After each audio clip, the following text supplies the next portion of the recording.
I hope I can come to your house soon, or you can Yes, come to sir, my house. Steve. Yo, we can't wait.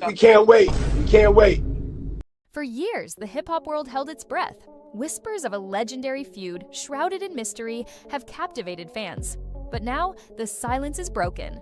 Drake, the certified superstar, has finally opened up about his tumultuous history with Sean Diddy Combs. What really transpired between these two titans? What shocking truths are about to come to light? Get ready for an unprecedented deep dive into one of music's most talked about and wildest rivalries. Before the controversies, Diddy was an undisputed architect of hip-hop. His bad boy empire redefined music, fashion, and culture in the 90s.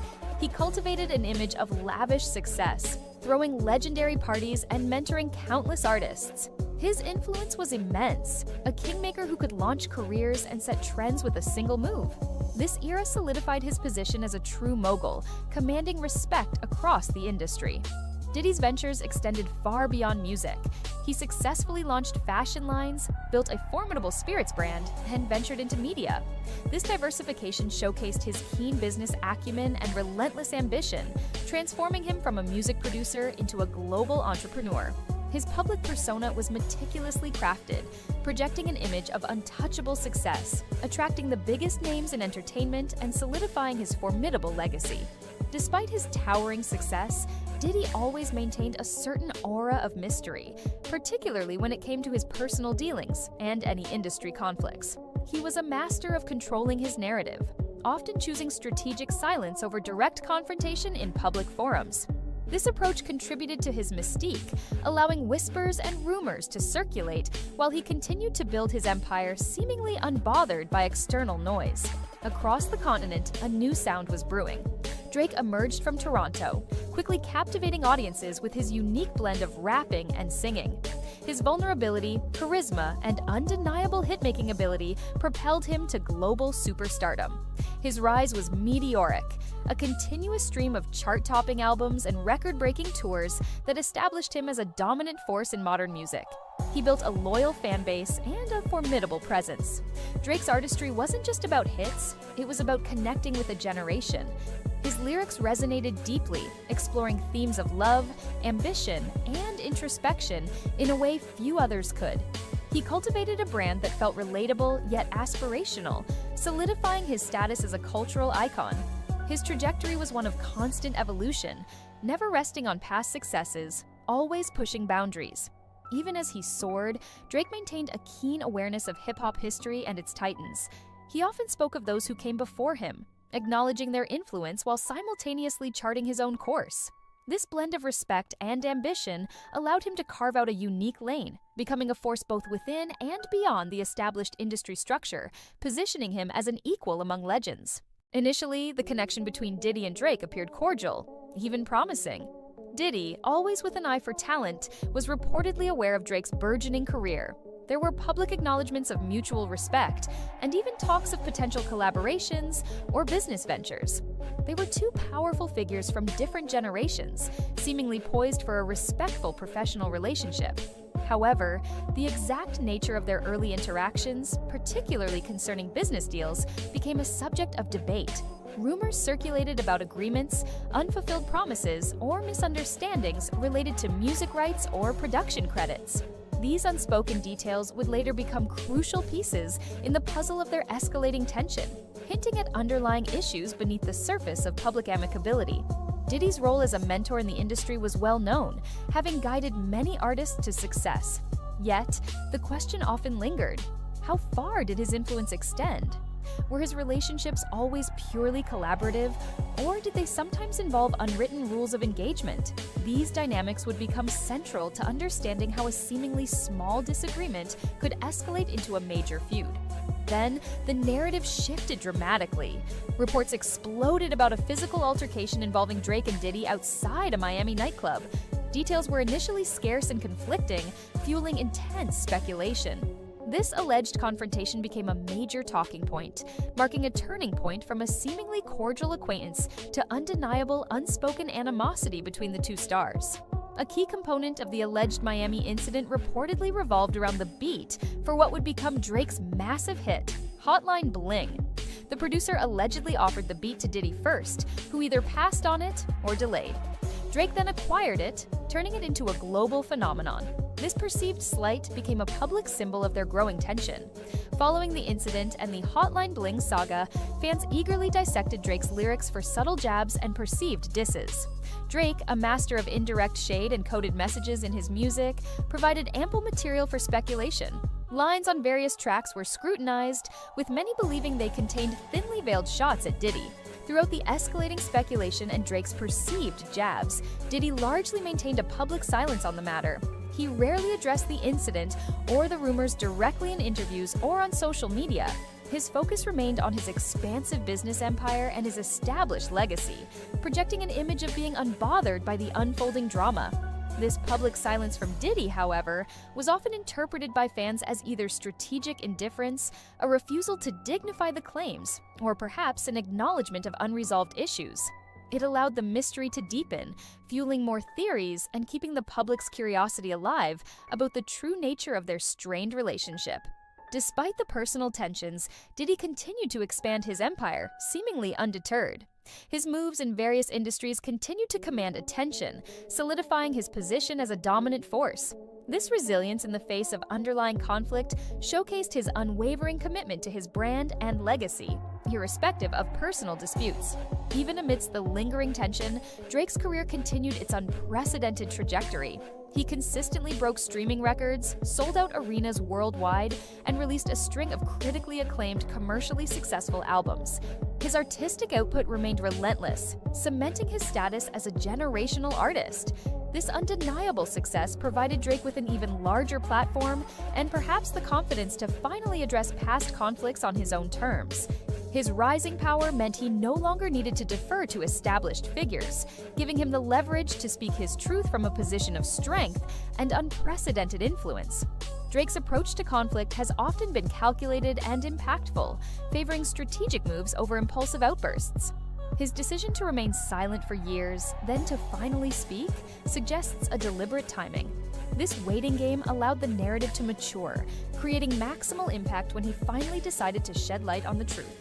Within the close-knit hip-hop community, the Diddy-Drake situation became an open secret.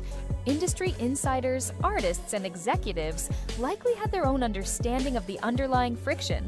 Some might have attempted to mediate behind the scenes, while others might have implicitly sided with one camp. Diddy's powerful standing meant that few were willing to publicly take a side or openly discuss the specifics of the feud. The unwritten rules of hip-hop hierarchy often dictate silence or subtle maneuvers when powerful figures are involved, contributing to the prolonged mystery surrounding the true nature of their animosity. The enduring speculation around Diddy's part in the conflict kept his name in the public eye, albeit sometimes for reasons related to unresolved issues. This constant underlying tension, though often unspoken, remained a significant subplot in the broader narrative of his career and relationships within the industry. Over the years, the narrative surrounding the 2014 altercation and subsequent beef has changed as new information, rumors, and interpretations emerged. Accounts from third parties or anonymous sources added layers of complexity and often contradiction, making the full story even harder to discern. This constant evolution of the story has kept the Diddy-Drake dynamic a topic of enduring fascination, ripe for a major revelation. Drake, having been part of this unfolding narrative, held the key to unlocking years of speculation and finally providing a definitive account from his perspective. The weight of public curiosity grew immensely. Fans worldwide eagerly awaited Drake's account, sensing that he alone possessed the full picture of what transpired. His voice was seen as authoritative, and his perspective could potentially reshape the understanding of their entire history. More recently, Diddy has faced a barrage of very serious public challenges and legal issues that have significantly impacted his public image and empire. These external pressures have put him under intense scrutiny, making his past relationships and potential unresolved conflicts even more relevant to public discourse. This period of intense scrutiny created a volatile backdrop for any new revelations from Drake. Coming amidst existing controversies, Drake's account was poised to add another layer of complexity to Diddy's already challenged public narrative, intensifying pressure on his image. Diddy's public image, once unblemished by scandal, has been severely impacted. What was once seen as a testament to his success has transformed into a narrative of intense scrutiny and legal battles. This shift has placed his entire career and personal history under a microscope. Drake's statement, when it finally arrived, was powerful and direct. It reportedly detailed specific insights into the alleged Miami incident, the Hotline Bling beat, and the long-standing tensions that simmered between them. He offered his side of the story, providing context that had been missing for years. Drake's candid account, coming from a direct participant, ignited new conversations and prompted further scrutiny, forcing the public to reevaluate past events through a new lens. His perspective offered an invaluable piece to the complex puzzle of their intertwined history, changing the perception of the beef. By finally addressing the Diddy situation, Drake reinforces his position as an artist who controls his own narrative. His willingness to speak candidly about such a high-profile, sensitive topic solidifies his status as an independent force in hip-hop, unburdened by past pressures, and now with his truth revealed. For over 30 years, he was the undisputed king of cultural cool, a maestro of music, fashion, and branding who turned swagger into a billion-dollar business. Sean Diddy Combs wasn't just a rapper or a producer, he was an architect of the American dream, a self-made mogul who preached a gospel of relentless ambition. From the shiny suit era of the 90s to the boardrooms of corporate America, you just couldn't escape his influence. But behind the velvet ropes and champagne toasts, a very different story was taking shape. A story of power and control, of secrets and of fear. This is how a celebrated empire, built on what looked like visionary growth, became the center of a federal investigation that threatens to expose a horrifying truth. We'll unpack the shocking allegations, the controversial decisions, and the trial that could bring it all crashing down. You can't really grasp how far he fell without understanding just how high he climbed. Sean John Combs started his journey not as a king, but as a hungry, ambitious intern at Uptown Records. He actually got fired, but his drive was something no one could deny. In 1993, he launched Bad Boy Entertainment, and with it, a cultural dynasty. At the heart of it all was an artist who would define an entire era, the notorious B.I.G. Together, Diddy's production and Biggie's raw lyrical genius created a sound that simply took over the airwaves. But Diddy's vision was always bigger than just the music. He was a master of the brand, a pioneer for the artist as mogul blueprint that so many have followed since. While other labels were just focused on albums, Diddy was building an entire world. He didn't just sell records, he sold a lifestyle. This was the era of the shiny suit, of music videos that looked like Hollywood blockbusters, and of a deliberate, unapologetic celebration of Black success. Bad Boy wasn't just a label, it was something to aspire to. His business smarts were the stuff of legend. He launched the Sean John clothing line in 1998, turning his personal style into a commercial powerhouse that reportedly raked in over $525 million a year at its peak.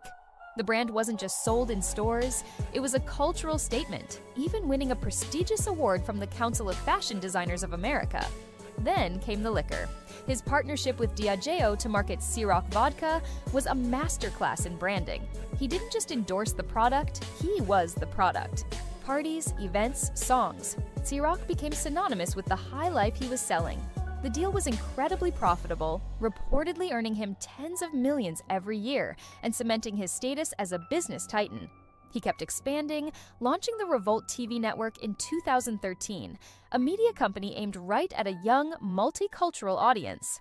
By 2022, Forbes estimated his net worth was sitting at around $1 billion. He wasn't just in the culture, he was the culture. He produced for legends like Mary J. Blige, discovered artists like Usher, and gave a platform to countless others. He was the ultimate gatekeeper, the man with the Midas touch, whose empire seemed like it would grow forever. He had successfully blurred the lines between music, fashion, liquor, and media, creating a multifaceted brand that seemed, for a very long time, completely invincible. For years, rumors and whispers followed Combs, but they were usually written off as the price of fame or the collateral damage of a high-flying lifestyle. But in November 2023, those whispers became a roar. His former partner, the singer Cassandra "Cassie" Ventura, filed a bombshell lawsuit. The 35-page complaint was a harrowing read, accusing Combs of a decade-long cycle of rape, physical violence, and sex trafficking. Ventura, who was just 19 when she signed to Bad Boy, alleged that Combs had complete control over every aspect of her personal and professional life. The lawsuit laid out horrific claims of abuse, stating he would beat her, force her to take drugs, and coerce her into sexual encounters with male sex workers, which he would then film.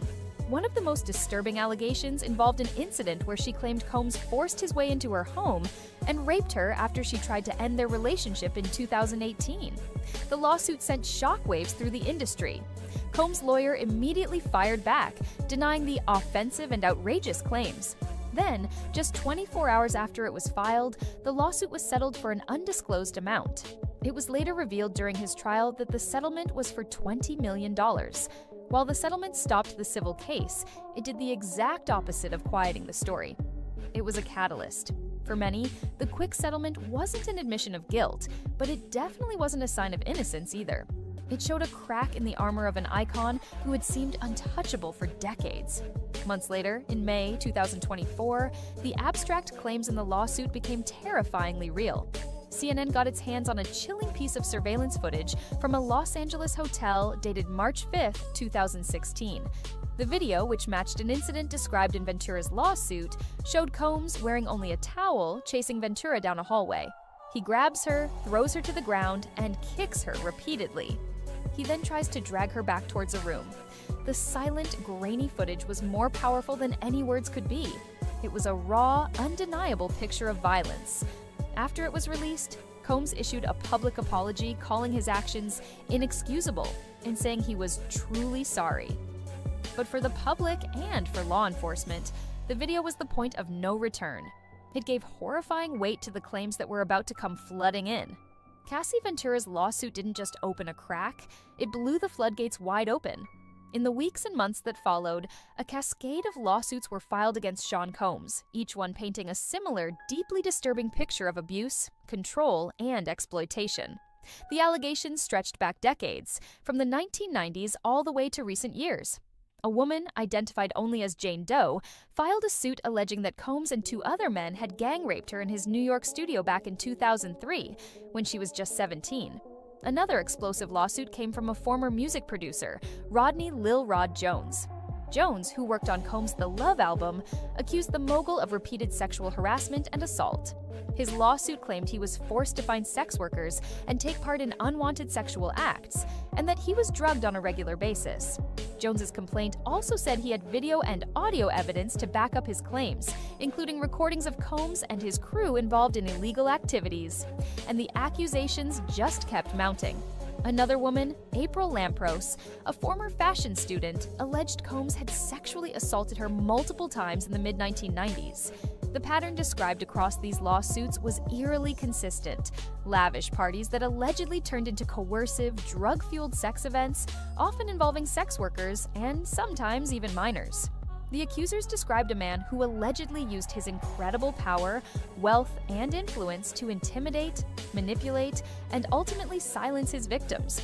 Combs and his legal team denied everything, framing the lawsuits as shameless money grabs from people looking for a quick payday. In a public statement, he declared, "Enough is enough," and vowed to fight to clear his name.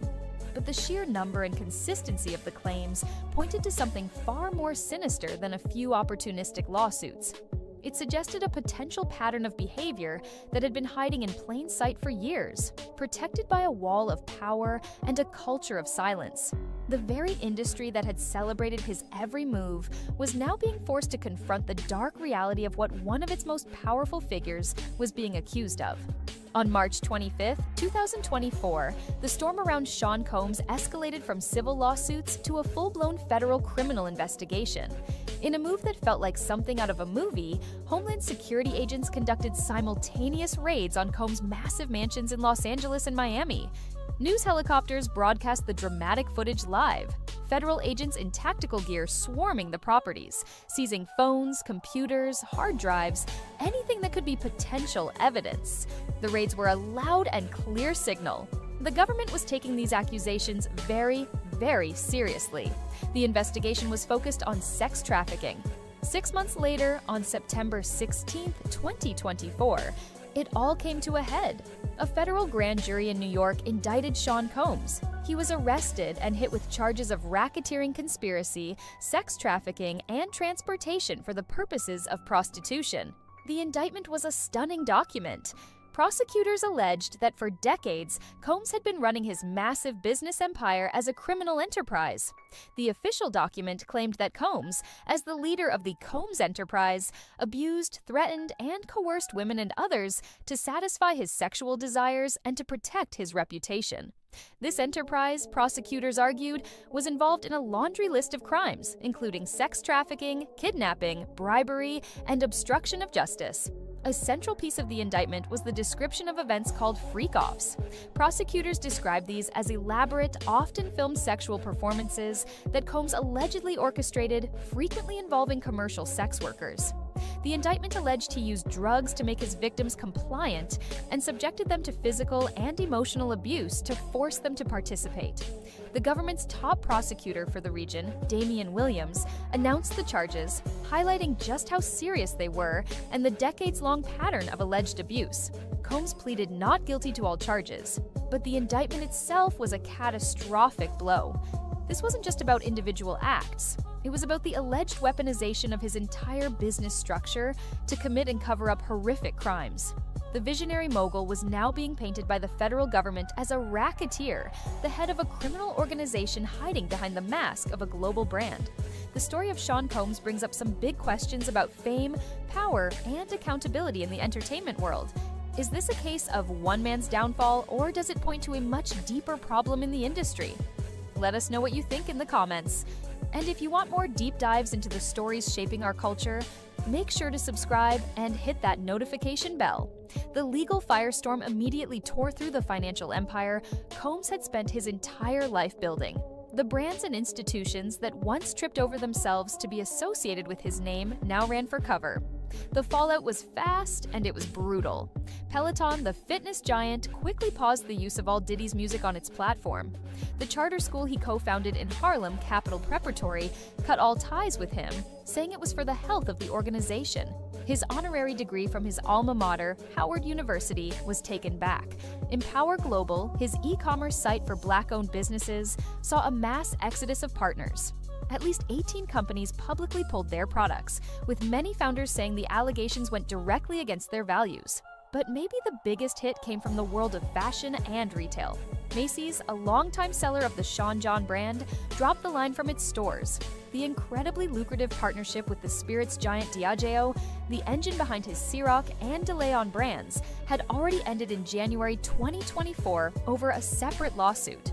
The end of that deal alone was a huge financial loss, costing him an income stream once valued in the hundreds of millions. His net worth, once pegged by Forbes at a cool $1 billion, plummeted. By 2024, the same publication estimated his fortune had crashed to around $400 million, a staggering loss of more than half his wealth. Even Revolt TV, the media company he was so proud of founding, went through a massive change. Combs stepped down as chairman in late 2023, and by June 2024, it was announced he had sold his majority stake. In a powerful move to completely separate from its founder, the company retired his shares and created a new ownership structure, making its own employees the largest shareholder group, ensuring it remained Black-owned and operated. The empire wasn't just losing money, it was losing its cool.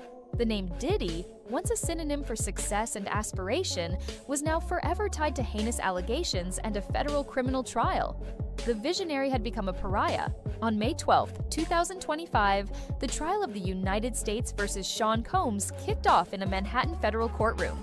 The proceedings, which stretched on for 7 weeks, became a global spectacle, with the world watching as prosecutors tried to prove that one of music's biggest icons was actually the leader of a criminal enterprise. The prosecution called 34 witnesses to the stand, building a case on emotional testimony and hundreds of pieces of evidence. Their narrative was crystal clear. To the public, he was Puff Daddy or Diddy, a cultural icon.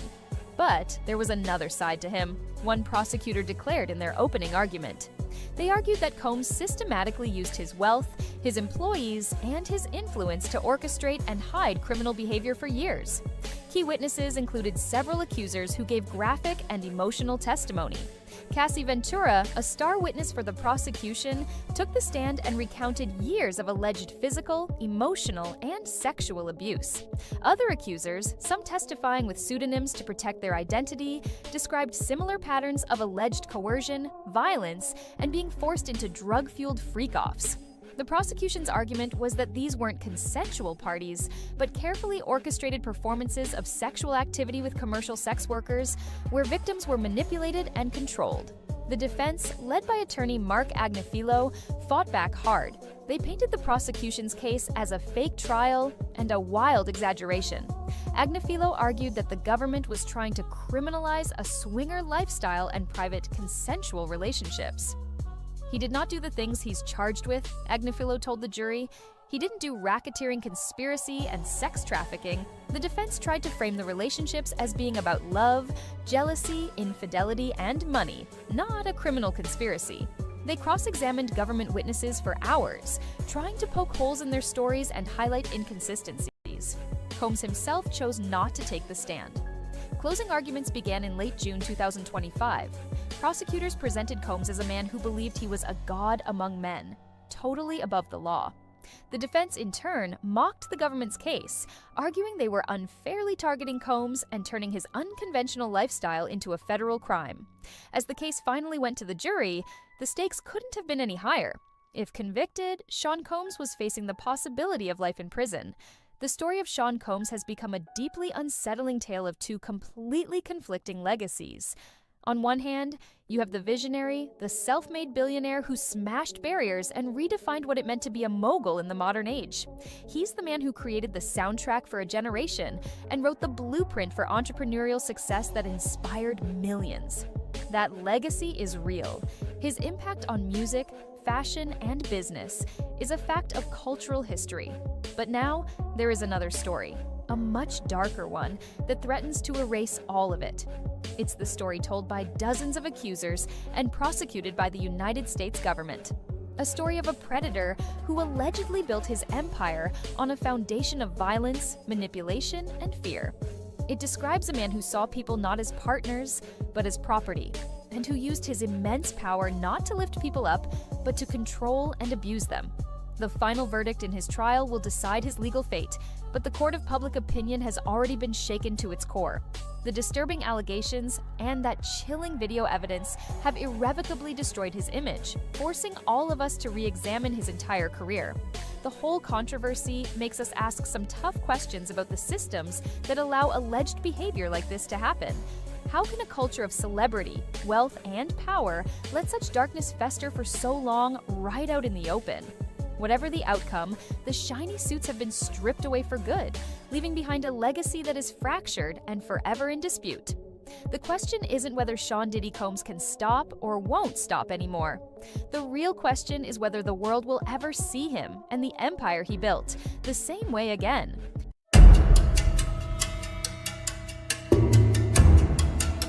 Diddy isn't just a rapper, he's a billionaire brand.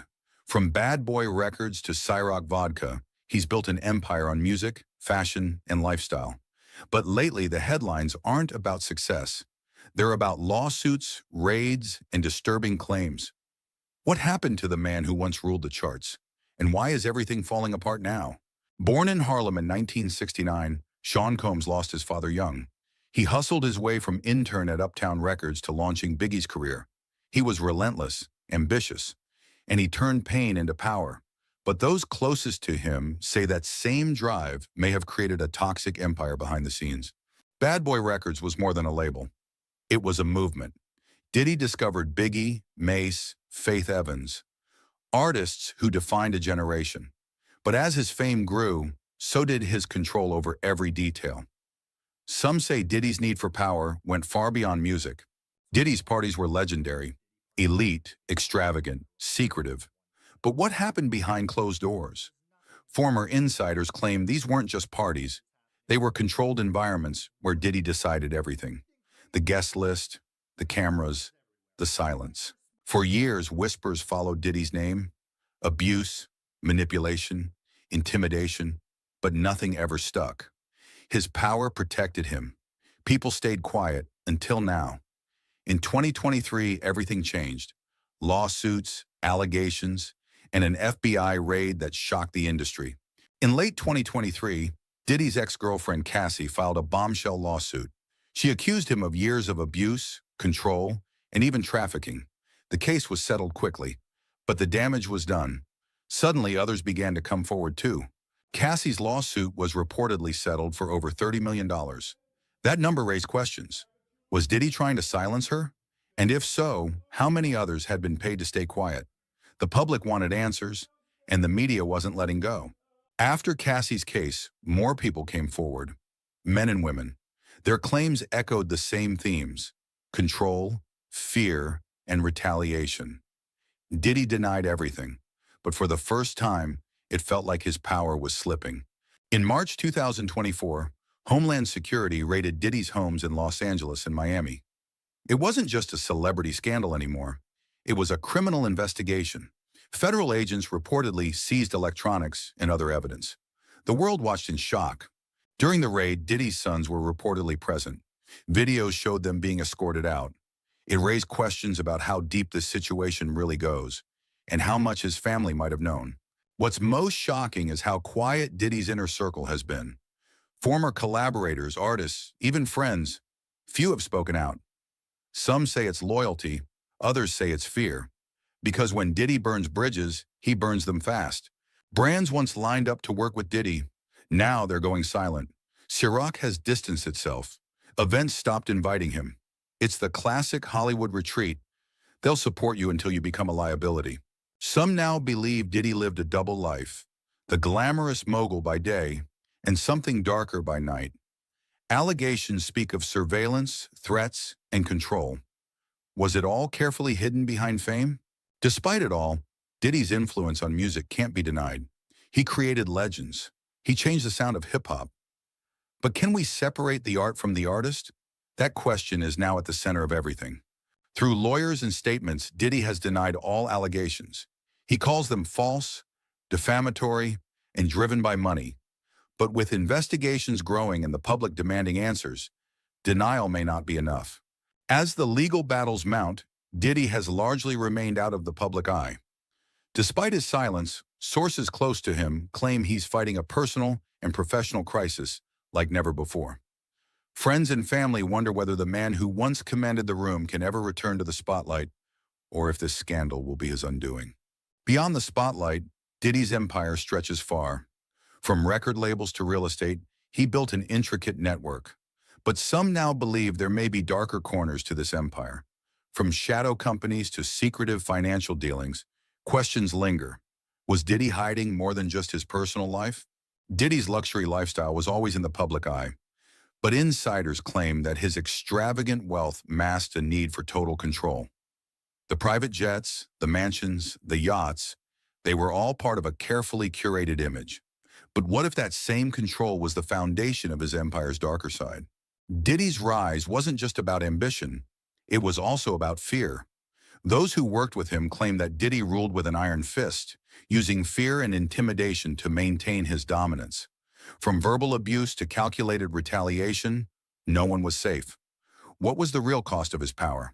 Cassie's lawsuit was just the tip of the iceberg. As the scandal grew, more women began to share their stories. Claims ranged from manipulation to threats, with Diddy at the center. While the details vary, the pattern remains the same. A man who used his position of power to control those around him, often with terrifying results. The lawsuits against Diddy didn't just affect his reputation, they impacted his businesses. Brand deals dropped, and major companies distanced themselves. The fallout was quick and ruthless, leaving Diddy scrambling to protect what remained of his empire. What will the future hold for a mogul brought low by legal and media battles? While Diddy's personal life spirals, his legacy in the music industry continues to be a point of contention. For many, he's still the architect of some of hip-hop's greatest hits. But can the music industry continue to support a man with such controversy surrounding him? Or will the scandal overshadow the soundtracks of a generation? Diddy's former allies in Hollywood are reportedly retreating as the scandal unfolds. The lavish parties, the collaborations, they all seem a distant memory now. Studios and directors who once courted Diddy's influence now seem to want nothing to do with him. This isn't just a legal problem, it's a career-crushing disaster. As investigations deepen, the FBI's involvement raises even more questions. Why did they conduct such a large-scale raid? What were they looking for? Sources indicate that this may be just the beginning of a much larger investigation into Diddy's activities. And it's not just about allegations anymore. It's about uncovering the truth. Fans, former employees, and collaborators find themselves divided over Diddy's legacy. While some stand by him, insisting that he's being falsely accused, others believe the accusations are a long overdue reckoning. The music world, the fashion industry, and even his family are at odds. How does one reconcile the man they knew with the man now under investigation? Diddy has steadfastly denied all allegations against him. He claims the accusations are part of a larger conspiracy to ruin his career and personal life.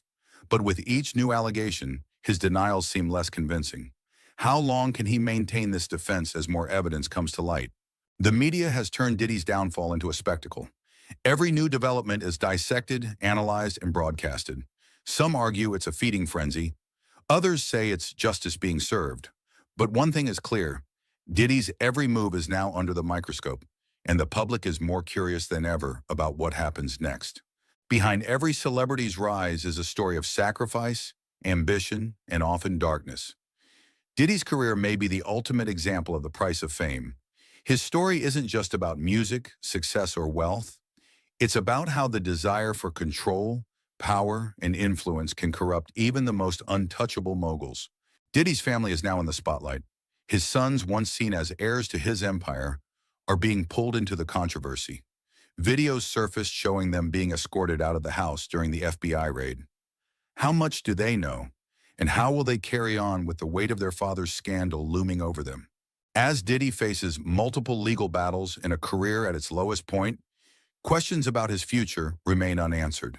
Will he fight back and regain his empire? Or has the world finally seen the cracks in his carefully constructed persona? Only time will tell, but one thing is certain. Diddy's story is far from over. The public's reaction to Diddy's downfall has been intense. Fans are torn between supporting the artist who shaped hip-hop and confronting the man accused of serious wrongdoing. Social media is flooded with opinions, and some even question whether we can separate the artist from the person. In the age of cancel culture, Diddy's reputation hangs in the balance. Diddy's once untouchable reputation is now a shell of its former self. The mogul who was adored by millions has become a figure of controversy. His influence in entertainment, business, and fashion has been overshadowed by the scandal, leaving a tarnished legacy in its wake. Is there any way to recover from this kind of damage? Navigating through the legal system is a battle on its own. Diddy faces multiple lawsuits, some civil, others criminal. Lawyers on both sides work tirelessly to either protect or dismantle his empire. The legal maze he must traverse could take years, and with each twist and turn, more details of his life are exposed. The floodgates have opened. As Diddy fights to clear his name, more individuals continue to come forward with their own accusations. From employees to former lovers, the stories echo one common theme: a man who used his power and wealth to manipulate, intimidate, and control. Can Diddy deny all these claims, or is there too much weight to the growing chorus of voices? Diddy was once a mentor to some of the biggest names in music, but now those same artists must wrestle with their loyalty to him. Many have remained silent, while others are speaking out, either in support or criticism. How does one navigate the fine line between loyalty and morality when the man who made you a star is facing these allegations? The media has played a significant role in shaping the narrative around Diddy's scandal. Headlines shift between salacious details and legal developments. But how much of it is true and how much is sensationalized for profit? As the world watches, the line between fact and fiction becomes harder to define. While Diddy's inner circle remains mostly quiet, some former associates have hinted at the cost of staying silent. The fear of retaliation is real. Those who once stood by his side now find themselves facing moral dilemmas. The question lingers. Is silence complicity? And who can afford to speak out without risking everything? Diddy's family has been torn between protecting their patriarch and grappling with the growing allegations. As the legal battles intensify, his children face public scrutiny. How much do they know? How much do they believe? At the intersection of loyalty and truth, they're caught in a storm that no family should have to weather. Diddy's rise to fame was nothing short of legendary, but now his empire teeters on the edge of collapse. Once a mogul who had his hand in everything from music to fashion, Diddy is now faced with the consequences of his actions. Can someone who built an empire from nothing recover when everything starts to crumble? Diddy's fall represents a shift in the entertainment industry's relationship with celebrities. The culture of idolization is starting to give way to accountability. As more stars face scrutiny for their off-screen behavior, the question remains, how much longer will Hollywood and the music industry support those who fall from grace?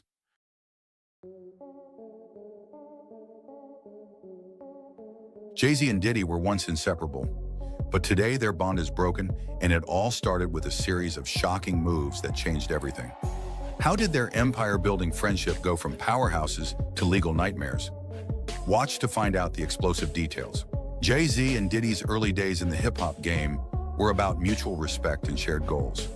Both came from rough backgrounds, so their friendship was built on the foundation of loyalty and ambition.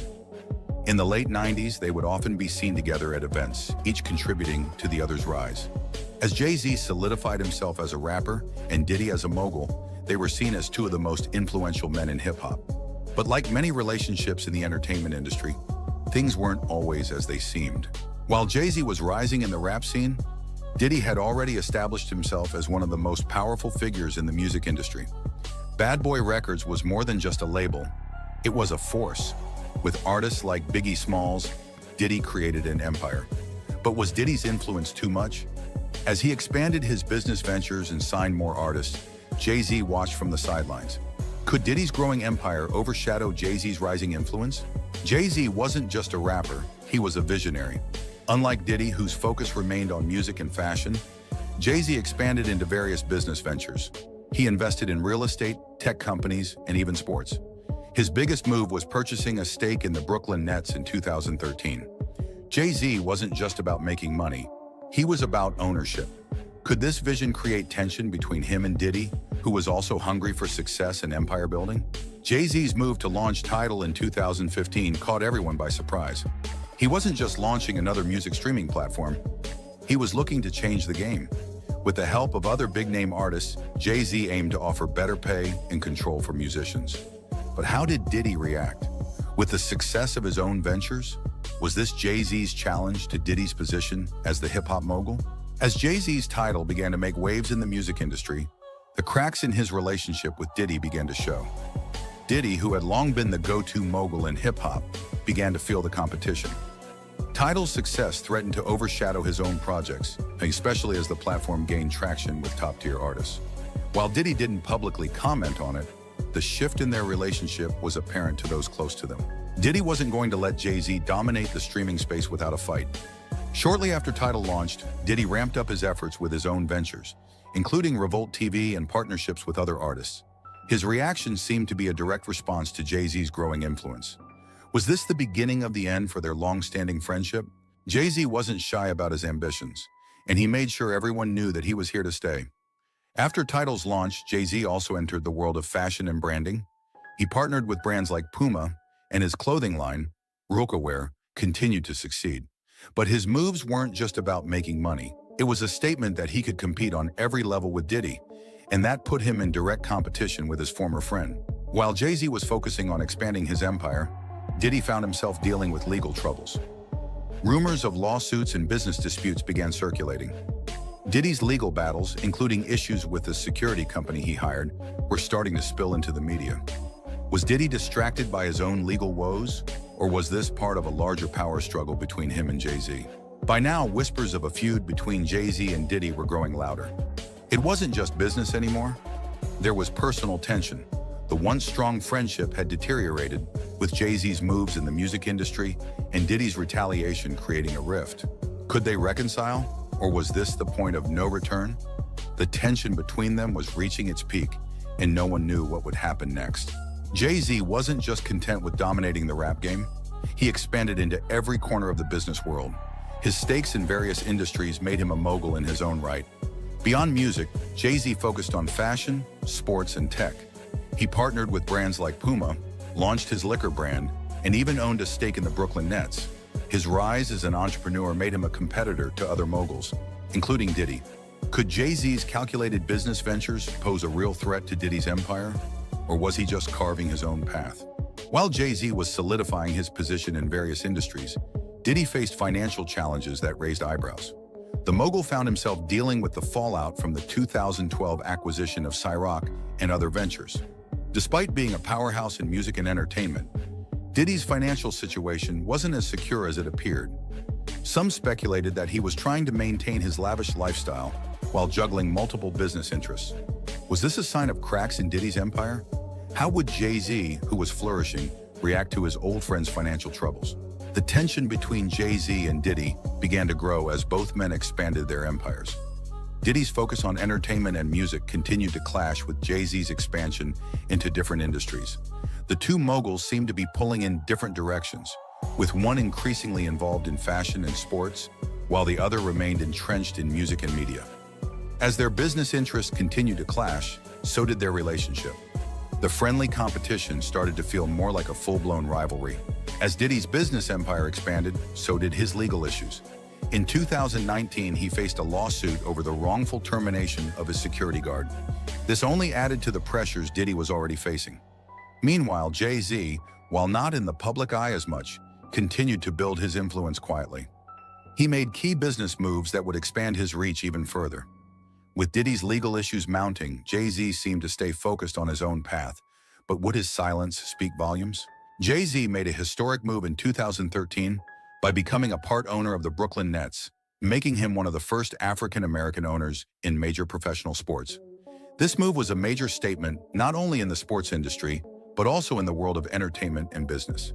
Jay-Z's partnership with the Nets allowed him to gain influence over an entirely new realm, leading many to wonder whether this would widen the gap between him and Diddy, who didn't seem to have a presence in the sports world. Despite the tension building between them, neither Jay-Z nor Diddy openly addressed their rivalry. Both moguls knew the power they held, and their silence spoke louder than any public statement could. The media continued to stir the pot, but neither man was willing to address it head-on. Meanwhile, Jay-Z continued to solidify his position in various industries, while Diddy doubled down on his music and media efforts. With both at the top of their game, the competition only intensified, and fans were left wondering if the friendship was beyond repair. While Jay-Z had his hands in various industries, Diddy focused on media through Revolt TV, a network that he launched to give artists a platform to tell their stories. The channel, which would go on to feature top hip-hop personalities, became a powerful tool in his media empire. It seemed like Diddy was trying to corner the market that Jay-Z was working hard to build. Was Revolt TV a direct challenge to Jay-Z's expanding influence, especially as he focused more on Tidal and other business ventures? Jay-Z's move into the live music sector was nothing short of groundbreaking. He signed a deal with Live Nation, giving him full access to a range of concert venues and performances. The $150 million deal allowed Jay-Z to control his music in ways that Diddy had not yet managed. This expansion into live entertainment set Jay-Z further apart from Diddy and proved that he was on a different level of moguldom. Did Diddy see this move as another way Jay-Z was surpassing him? The once strong friendship between Jay-Z and Diddy had now completely deteriorated. Their business moves no longer aligned, and the trust that once existed between them was broken. Neither party spoke about it directly, but fans and insiders began to speculate that the growing tension was rooted in their ongoing competition. Both men had something to prove, but it seemed that this rivalry would eventually outgrow the music industry itself. Was it the end of an era for two of hip-hop's most powerful figures? The rivalry between Jay-Z and Diddy reached a boiling point, but it wasn't a war fought with words or public slander. Instead, it was a silent war played out through business moves, public statements, and strategic partnerships. Both moguls were actively positioning themselves for long-term dominance, but without acknowledging each other directly. Their moves became the battleground, and the world was watching to see who would come out on top. This was no longer just about hip-hop. It was about legacy, power, and influence. Despite their growing rivalry, Jay-Z and Diddy never openly addressed the feud. The media, however, had a field day, speculating on the nature of their relationship. Fans and reporters alike wanted to know if they'd ever settle their differences. Would they have a face-to-face conversation, or was this rivalry too deep to mend? Both men kept their distance, fueling the speculation.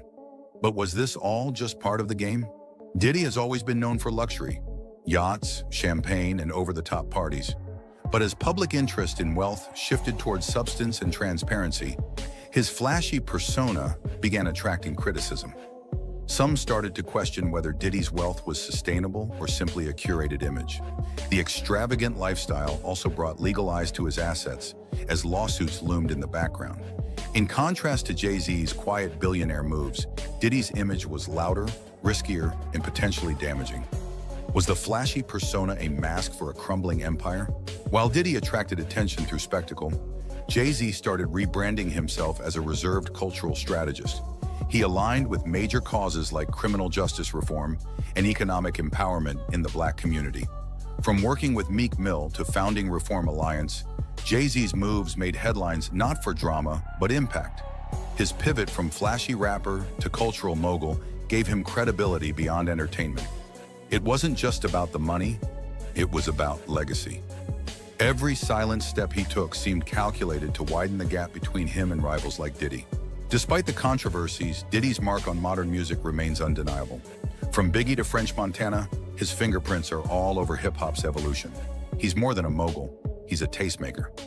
Recently, with his Love Records imprint, Diddy tried to return to his R&B roots, hoping to reinvent his sound and legacy. But can nostalgia save a brand? While Jay-Z pivoted to billion-dollar boardrooms, Diddy's plan was to win hearts and streams. This chapter of his career feels like a personal redemption. Jay-Z's financial elevation was no accident. He became hip-hop's first billionaire by diversifying with precision. Armand de Brignac Champagne, Tidal, Roc Nation, and art investments. While Diddy leaned on nostalgia and music royalty, Jay-Z built a legacy brick by brick. Forbes spotlighted his wealth not as a fluke, but a masterclass in strategic growth. It wasn't about hits anymore. It was about ownership. As he kept collecting equity, he distanced himself from peers who only collected headlines. While Jay-Z climbed the wealth ladder, Diddy found himself on the defensive. Allegations, former artists speaking out, and bad press hit his image hard. Artists like Mace and others accused Diddy of unfair contracts and exploiting talent. The backlash threatened the very foundation Diddy's legacy stood on: his label, his influence, and his credibility. Once praised as a music genius, he was now fighting to keep that title. Could this bad press mark the beginning of the end for Diddy's dominance? Jay-Z's deal with the NFL in 2019 shocked fans. Aligning with a league that had recently blackballed Colin Kaepernick felt like betrayal to many. Some labeled Jay-Z a sellout, questioning whether he was cashing in on a movement rather than supporting it. But Jay-Z defended his actions, saying it was time to move past kneeling and start creating change from within. His Super Bowl partnerships and activism initiatives followed, but the backlash still lingers. Was this a misstep or a calculated power move? As allegations and lawsuits pile up, Diddy's silence becomes louder than words. Once the most vocal mogul in the game, he now avoids the media spotlight. Many fans and critics alike are left wondering, is he strategizing a comeback or hiding from accountability? The absence from interviews, press events, and his usually active social media presence adds fuel to the fire. While some believe he's preparing to fight back legally, others think he's fading under pressure. In a world that demands transparency, Diddy's quiet approach is making headlines in itself. Beyond business, Jay-Z's commitment to family life helped redefine his image. His marriage to Beyoncé and fatherhood brought emotional depth to a once guarded artist. His music evolved, reflecting on legacy, fatherhood, and mistakes. Albums like 444 showed vulnerability and growth, earning praise even from critics who once doubted him. While Diddy's legacy is rooted in high energy and showmanship, Jay-Z's is maturing into wisdom, family values, and generational wealth. This shift only deepened the divide between the two moguls. In what might be his last major public moment before disappearing from the spotlight, Diddy appeared unusually somber at a charity gala. No entourage, no flashy outfit, just quiet nods and minimal press interaction. Fans noticed the change. Online comments buzzed about how, "This isn't the Diddy we know." Was it regret, strategy, or a sign of the end? While some claim he's preparing a comeback documentary, others believe he's stepping away for good. The once unstoppable bad boy may finally be slowing down. Both men shaped hip-hop's evolution, but their paths have clearly split. Jay-Z climbed through corporate doors, controlling boardrooms and mastering silence's power. Diddy rose on charisma, showmanship, and culture-shaking energy, but now faces serious questions. As fans compare their journeys, the contrast is stark. One became a quiet king, the other a fallen emperor. Yet both redefined what it means to be a mogul. Will Diddy bounce back? Can Jay-Z remain untouchable? Time will tell. But one thing's certain, hip-hop will never forget either name. For more than 2 decades, two of hip-hop's biggest moguls, Curtis 50 Cent Jackson and Sean Diddy Combs, have been locked in a bitter rivalry. It's a feud that has played out across diss tracks, business battles, and a relentless stream of public trash talking. But in the last couple of years, something shifted. As a storm of legal scandals began to drown Diddy, 50 Cent's long-simmering disdain erupted into a ferocious, all-out public assault. This is no longer just about music or money. This is a war over legacy, survival, and what both men claim is the absolute truth. When federal agents swarmed Sean Combs' lavish mansions in Los Angeles and Miami, the world watched, completely stunned. But one person wasn't surprised. He was ready. As news of the raids broke, 50 Cent's social media exploded. He launched a real-time, unfiltered commentary that has raged for months. He has mocked Diddy's legal predicament, relentlessly promoted a tell-all documentary, and turned his rival's spectacular downfall into a global spectacle. So, the question isn't if they have a feud. The real question is, why has 50 Cent made it his personal mission to utterly demolish Diddy? To understand why today's attacks are so nuclear, we have to go all the way back to the beginning. The early 2000s were a golden age for hip-hop, an era of larger-than-life personalities and expanding empires. Perched at the very top was Sean "Puffy" Combs, the magnetic founder of Bad Boy Records. He was the industry's ultimate showman, a hit-making producer, a chart-topping artist, and the architect who defined the sound and style of the 90s. Diddy was the establishment, a king in his castle, draped in platinum and prestige, seemingly untouchable. He was a New York icon, born from the city, and for a time was managed by the late, great Chris Lighty. And then 50 Cent arrived. Curtis Jackson didn't just enter the scene, he crashed into it like a meteorite. Defined by his 9 bullet scars and fueled by a raw, unflinching authenticity, his debut album Get Rich or Die Tryin' wasn't just a record, it was a cultural reset. He built his G-Unit empire into a media powerhouse, directly challenging Diddy's Bad Boy in both influence and ambition. He too was a New York force managed by Chris Lighty. At first, things were strictly business. 50 even ghost-wrote for Diddy, a quiet collaboration between two titans. But their paths were never destined for teamwork. They were set on a collision course. One saw himself as an untouchable king, and the other saw himself as the man destined to burn that kingdom to the ground. The Cold War between 50 and Diddy officially turned hot in 2006. That was the year 50 dropped the diss track, The Bomb, elevating their beef from subtle jabs to explosive accusations. On the track, 50 didn't just question Diddy's street credibility, he aimed a lyrical finger directly at him, suggesting Diddy knew who was behind the 1997 murder of the notorious B.I.G. He rapped, "Who shot Biggie Smalls? We don't get 'em, they gonna kill us all. Man, Puffy know who hit that in a..." With that single line, 50 Cent drew an undeniable line in the sand. From there, the feud became a constant backdrop to their careers. There was the infamous vodka war, Diddy's Kyrock versus 50's Effin' Vodka, a business clash 50 amplified with non-stop social media trolling and the hashtag number #NoPuffyJuice. But the animosity always ran deeper than brand competition. 50 Cent used every platform available to chip away at Diddy's polished facade. He relentlessly questioned Diddy's masculinity, mocked his dancing and lavish parties, and warned people that he stayed away for a good reason. To the world, it looked like a master troll at work. But to 50, it was a slow, methodical campaign. He was planting seeds of doubt, patiently waiting for the day they would finally sprout. For years, the feud simmered as hip-hop gossip. Then, in November 2023, everything changed. Diddy's ex-girlfriend, singer Cassie Ventura, filed a bombshell lawsuit containing horrific allegations of rape, abuse, and sex trafficking. The case was settled in a single day, but the dam had irrevocably broken. More lawsuits followed, each detailing disturbing patterns of alleged abuse. The world was finally paying attention. The situation went critical in March 2024 when Homeland Security agents raided Diddy's homes in Los Angeles and Miami as part of an ongoing federal sex trafficking investigation. This was no longer about diss tracks or vodka. It was about alleged crimes that could put Diddy behind bars for life. The federal raids were the moment 50 Cent seemed to have been waiting for his entire career. It felt like total vindication. Everything he had been insinuating for years was now at the center of a federal criminal investigation. 50 immediately shifted into overdrive.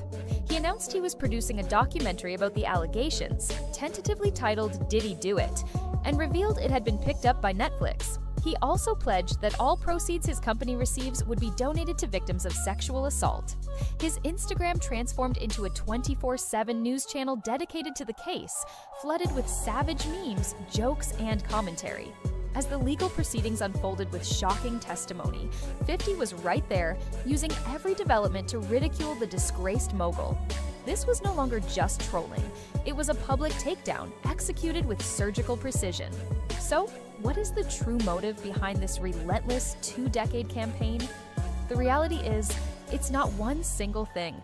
It's a toxic cocktail of deep personal animosity, fierce business competition, and masterful opportunism. First, there's a genuine personal dislike.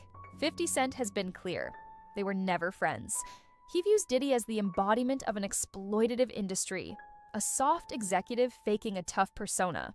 For a man who famously survived 9 gunshots, this perceived inauthenticity is the ultimate offense. Second, it's about competition. From record labels to liquor brands, their rivalry has always been tied to their bottom line. Diddy's spectacular fall from grace presented a golden opportunity for 50 to elevate his own brand. The Netflix documentary is a stroke of genius, transforming his rival's crisis into a major cultural event that he directs and controls. Finally, 50 has expertly framed his attacks as a moral crusade. He has cast himself as the whistleblower, the one person brave enough to speak truth to power. The legal scandals have given his years of accusations a powerful sheen of credibility. He's no longer just a troll, he's a self-proclaimed truth teller. Whether it's driven by genuine moral outrage or calculated opportunism, or a potent mix of both, it has proven to be a devastatingly effective strategy. This story is far from over, as Diddy's federal trial has seen weeks of testimony, and a verdict is on the horizon.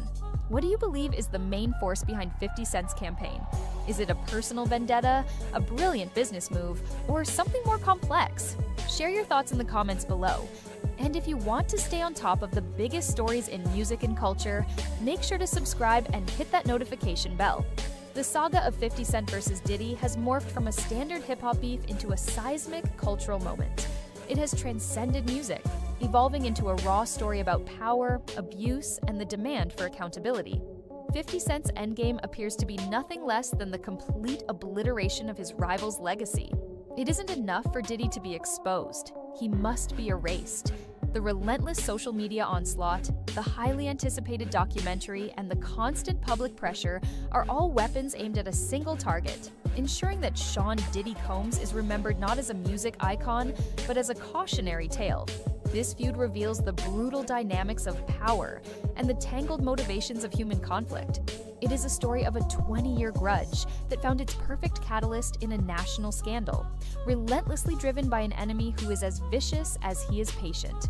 Whatever the ultimate verdict in the courtroom, the court of public opinion has already been heavily swayed, thanks in large part to the tireless campaign of Diddy's greatest rival. For years, the whispers about Sean Diddy Combs remained just that, whispers.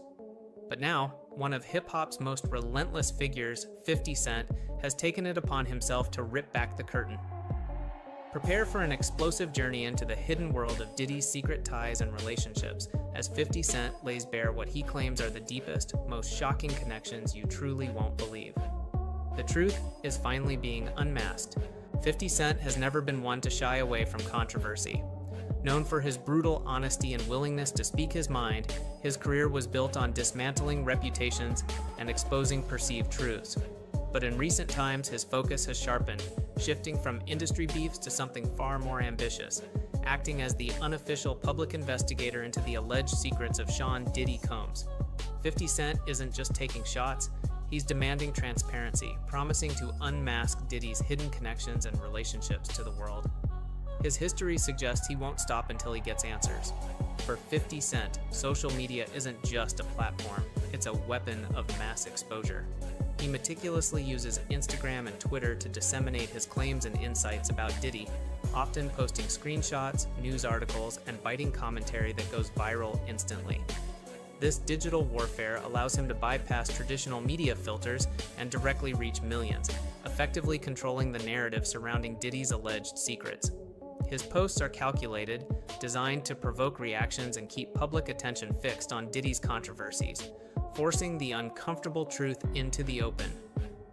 While 50 Cent's current intensity might seem sudden, a deeper look reveals a history of tension and unspoken rivalry between him and Diddy. Beyond the music, there's always been a subtle power struggle between two of hip-hop's biggest moguls. 50 Cent has often alluded to Diddy's perceived lack of authenticity or his alleged involvement in darker aspects of the industry. This long-standing undercurrent of distrust provides context for 50 Cent's current relentless pursuit, suggesting that his recent actions are not merely opportunistic, but rooted in years of observation and unresolved issues. What sets 50 Cent's current campaign against Diddy apart from his past rap beefs is its shift towards public accountability. He's framing his actions not as personal vendettas, but as a crusade for justice and truth, especially concerning the serious allegations surrounding Diddy. By leveraging his massive platform and undeniable influence, 50 Cent has positioned himself as a voice for those who feel unheard, demanding answers and challenging the powerful. This strategic pivot transforms his notorious trolling into something that, for many, resembles a legitimate pursuit of public information. 50 Cent's unyielding commitment to unmasking Diddy's secrets is remarkable. Despite potential legal risks or industry backlash, he has maintained a consistent, aggressive stance, showing no signs of backing down. His daily posts, cutting remarks, and public challenges are a testament to his determination to keep Diddy's alleged connections in the spotlight. This relentless pursuit ensures that the public remains engaged with the unfolding narrative, proving that when 50 Cent decides to expose someone, he dedicates himself to the task with an almost obsessive intensity. Sean Diddy Combs, once the untouchable architect of a multi-billion-dollar empire, now finds himself at the center of an unprecedented storm. His carefully curated image of success, glamour, and influence has been severely fractured by a cascade of serious allegations and legal challenges. The public's perception of Diddy has shifted dramatically, transforming him from an aspirational icon into a figure shrouded in controversy and suspicion. This chapter begins to explore the sheer scale of the public scrutiny and the initial cracks appearing in his once impenetrable fortress. The firestorm surrounding Diddy truly ignited with the initial brave allegations that became public. These first accusations from various individuals painted a disturbing picture that directly challenged his public persona. While not always directly linked to 50 Cent's unmasking, these revelations provided the fertile ground upon which 50 Cent would launch his own public campaign. The bravery of these initial voices opened the floodgates, creating an environment where Diddy's previously secret world began to unravel for all to see. For decades, Diddy meticulously cultivated an image of a visionary entrepreneur, a loving father, and a generous philanthropist. He was the embodiment of the American dream, a rags-to-riches story. However, the recent flood of allegations and the public scrutiny have shattered this carefully constructed reality, revealing a stark contrast between his public image and the disturbing claims now circulating. This chapter delves into the tension between these two narratives, exploring how the true, ugly connections might lie beneath the polished surface. Beyond individual accusations, Diddy's situation has broadened into an alleged network of connections and relationships that have become central to the unfolding controversies. This is where the term secret ties truly comes into play, as various reports and claims hint at a broader web of individuals potentially involved or aware of alleged activities. These connections, often operating out of the public eye, are precisely what 50 Cent claims he is working to unmask, suggesting a far-reaching influence that extends beyond Diddy himself. The public unmasking of Diddy's alleged secrets isn't just playing out in the court of public opinion, it's heavily entrenched in the legal system. Numerous lawsuits have been filed against Diddy, bringing forth detailed allegations and forcing a legal battle that is inherently public. Court documents, filings, and even raids have become high-profile events, exposing financial details and specific accusations to the world. This legal storm ensures that Diddy's alleged secret ties are being meticulously scrutinized under the unforgiving lens of the law. 50 Cent doesn't just hint. He makes specific, often inflammatory statements that add fuel to the fire surrounding Diddy's alleged secrets. Whether it's a direct accusation, a sarcastic remark, or a pointed question, his words generate immediate public reaction and media coverage. He uses his platform to amplify claims, often reiterating details from ongoing investigations or adding his own speculative commentary. His precise choice of words ensures maximum impact, keeping the public conversation about Diddy's connections in a state of constant, uncomfortable heat. 50 Cent masterfully weaponized the G-Unit takeover meme to further his narrative against Diddy. By publicly mocking Diddy's situation and suggesting he would be the one to pick up the pieces, 50 Cent not only highlighted Diddy's perceived downfall, but also subtly positioned himself as the successor. This wasn't just humor, it was a psychological tactic designed to undermine Diddy's status and celebrate his public struggles, turning a serious situation into a widely consumed public spectacle that reinforced 50 Cent's dominance in the ongoing drama. A key aspect of 50 Cent's unmasking campaign is his repeated implication of possessing inside knowledge. He often alludes to knowing more than he's letting on, suggesting that his insights into Diddy's secret ties come from a privileged vantage point within the industry. This creates a sense of suspense and authenticity around his claims, making the public believe he's truly privy to hidden truths. His confidence in these allusions further strengthens the narrative that he's the one truly capable of unmasking Diddy.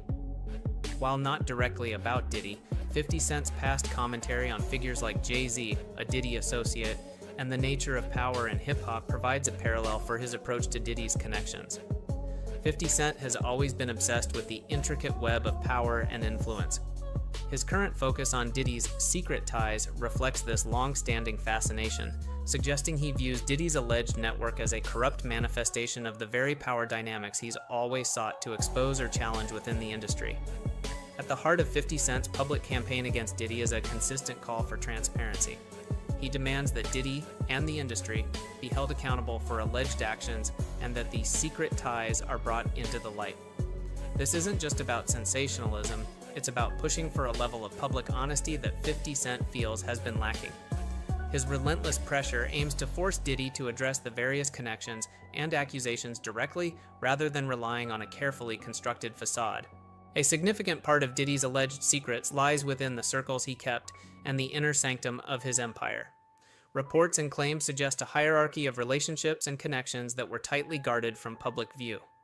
These alleged circles are precisely what 50 Cent aims to illuminate, suggesting that true understanding of Diddy's situation requires examining not just his direct actions, but the individuals and groups he surrounded himself with, creating an intricate web of potential connections. Diddy's vast business connections spanning music, spirits, fashion, and media are now under intense scrutiny, forming another layer of his alleged secret ties. Accusations suggest that some of these dealings might be intertwined with the controversies he faces, casting a shadow over his entire financial empire. 50 Cent often alludes to the depth of these business connections, suggesting that their unmasking could reveal a darker side to Diddy's entrepreneurial genius and the methods used to build his wealth. The unmasking of Diddy's alleged secrets and ties has had a rippling effect, causing significant public scrutiny for some of his associates and collaborators. While not all are implicated in wrongdoing, the sheer proximity to Diddy's current controversies is enough to draw public attention. This highlights how celebrity feuds, especially those involving serious allegations, can create collateral damage, forcing individuals associated with Diddy to publicly navigate their own relationships and potentially distance themselves from the unfolding situation. In the face of 50 Cent's relentless public attacks and mounting accusations, Diddy's primary public strategy has often been one of silence or terse legal statements. This no-response approach can be interpreted in various ways, as a sign of guilt, a legal tactic, or an attempt to rise above the fray. However, in the context of 50 Cent's unmasking, Diddy's silence only fuels further speculation and allows 50 Cent's narrative to dominate, implicitly adding to the mystery of the secret ties that remain unaddressed. The unmasking of Diddy's secrets is fundamentally an unraveling of his carefully constructed public narrative, heavily influenced by the media. News outlets, social media, and documentary makers are all contributing to the exposure of Diddy's alleged ties.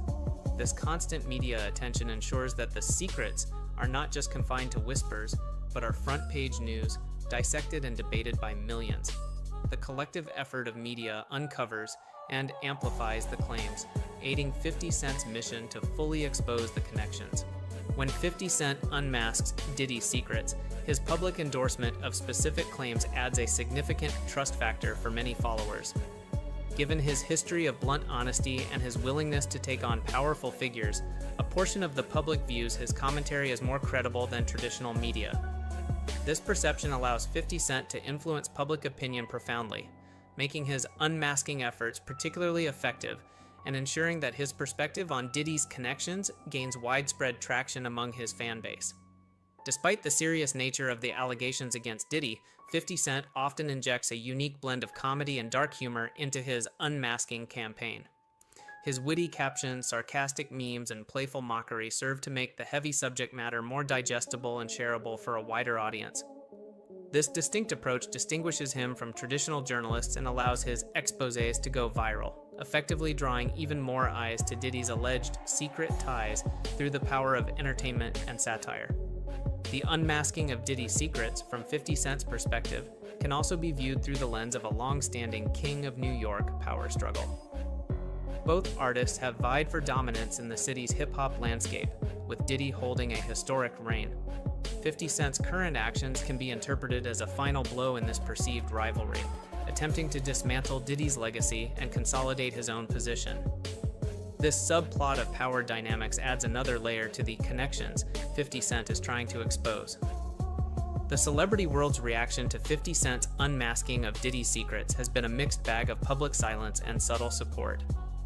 While many A-listers have remained quiet, fearing potential backlash or entanglement, some have subtly, or not so subtly, shown support for 50 Cent's efforts or expressed concern over the allegations. This varied response highlights the complex web of relationships and loyalties within the industry, where secret ties often dictate who speaks and who remains silent in moments of major public controversy. 50 Cent's global brand and massive international following ensure that his unmasking of Diddy's secrets reaches far beyond American shores. His commentary resonates with millions worldwide, magnifying the exposure of Diddy's alleged connections on a global scale. This immense reach means that the controversies surrounding Diddy are not confined to a single market, but become a truly international discussion, creating widespread awareness and pressure that an artist with a smaller platform simply couldn't achieve. Despite the mounting pressure from 50 Cent's unmasking and legal battles, Diddy has occasionally made defiant public appearances, attempting to project an image of composure and innocence. These carefully orchestrated moments are an attempt to counter the narrative and assert control over his public image amidst the storm. However, for many, these appearances only heighten the contrast between his public face and the gravity of the allegations, making his secret ties seem even more shrouded in mystery. The unmasking of Diddy's secrets has inevitably led to a rampant speculation game among the public, fueling the fire of alleged connections. Fans, citizen journalists, and media outlets are actively trying to connect the dots between various individuals, past events, and Diddy's public statements. This collective investigative effort, often driven by 50 Cent's prompts, means that every piece of information, no matter how small, becomes part of a larger, often unverified puzzle, adding to the pervasive atmosphere of suspicion surrounding Diddy's world.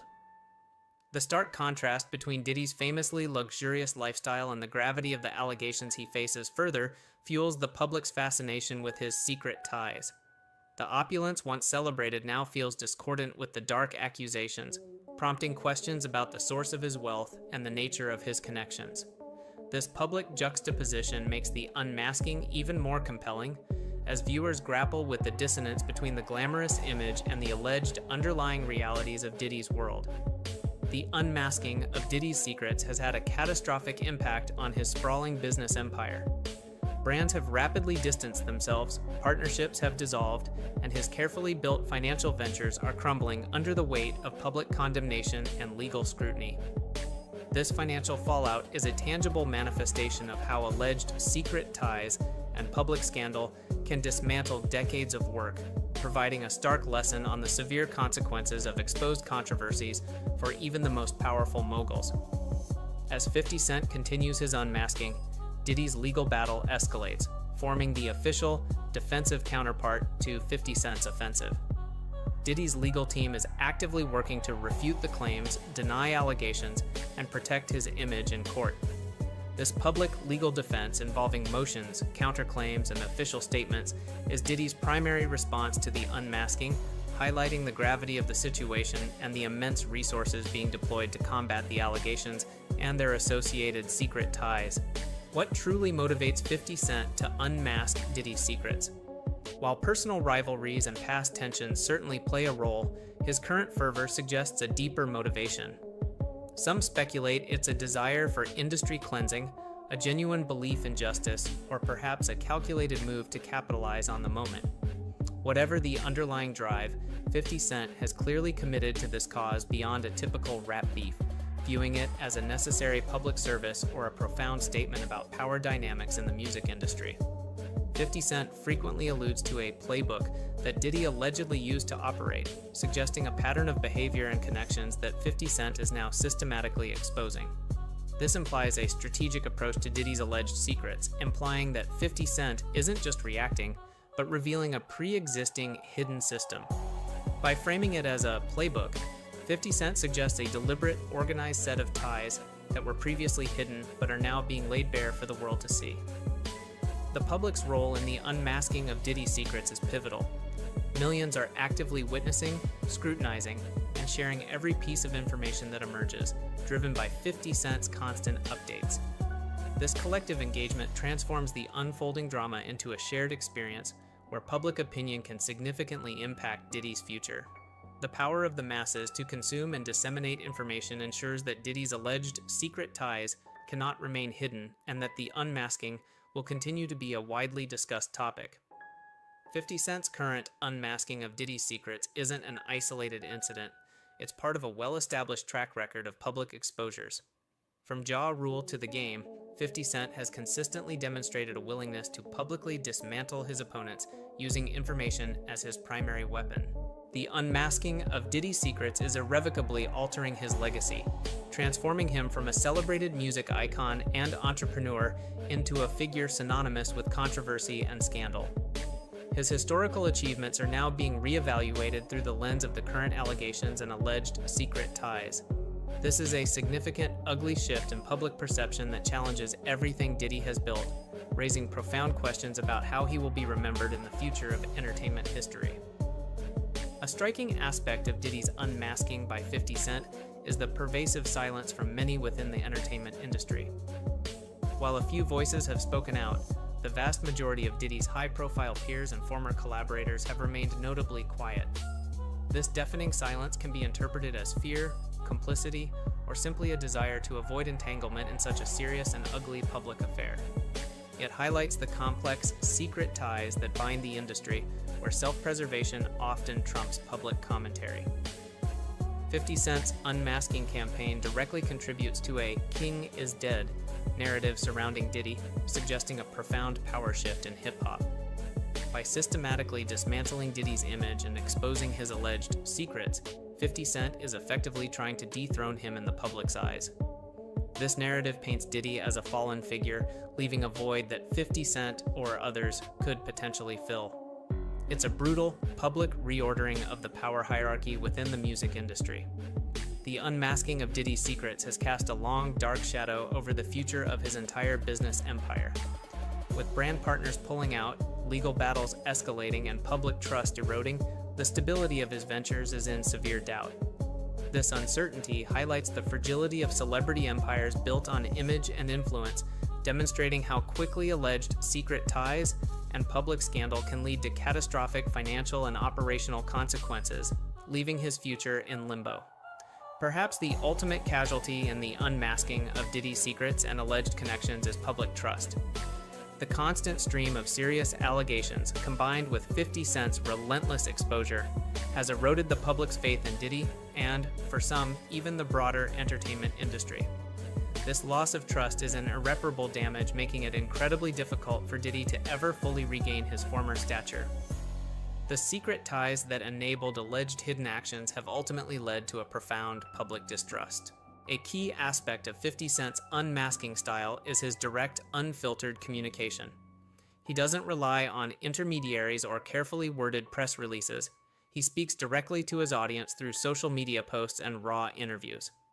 This unfiltered approach makes his claims about Diddy's secrets feel immediate and authentic, creating a sense of direct access to the unfolding drama.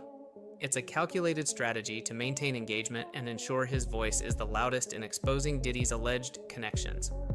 While 50 Cent often makes bold claims about Diddy's secrets, he frequently demands receipts or verifiable proof from Diddy and his camp. This strategic demand for concrete evidence frames his unmasking as a legitimate pursuit of truth rather than mere rumor mongering. By insisting on tangible proof for the alleged connections, 50 Cent puts pressure on Diddy to either provide counter evidence or implicitly admit to the validity of the claims, further fueling the public's desire for answers. Beyond his powerful social media presence, 50 Cent has strategically used traditional media appearances to amplify his unmasking of Diddy's secrets.